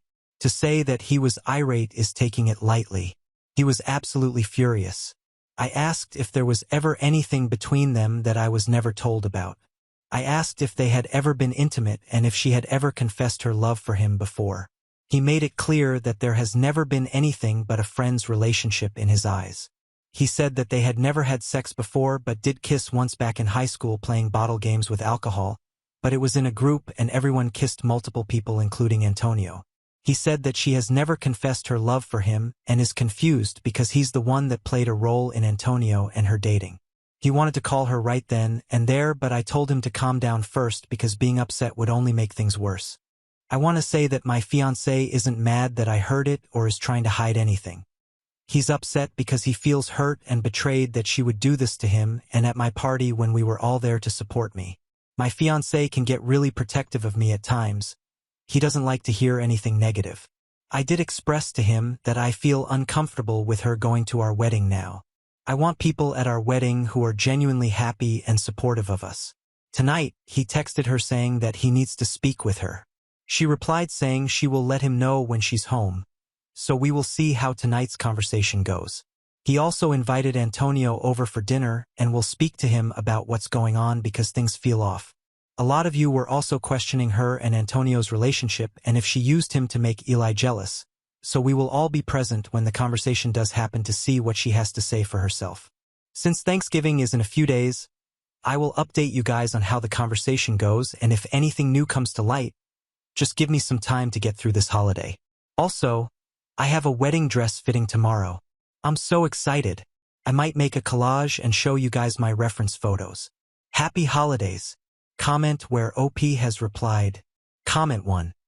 Whatever happens, don't let it happen, and just be careful that this friend's situation hurts the most beautiful moment of your life. You and your fiancé came from a long journey to get to this point, so enjoy and don't let her steal this from you. Exactly. This is a happy moment for me and him. I will definitely enjoy. We have reached the end. If you enjoyed this video, please be sure to like and subscribe to the channel for more videos like this, and give us your thoughts about the stories in the comments section. Thank you and see you in the next video.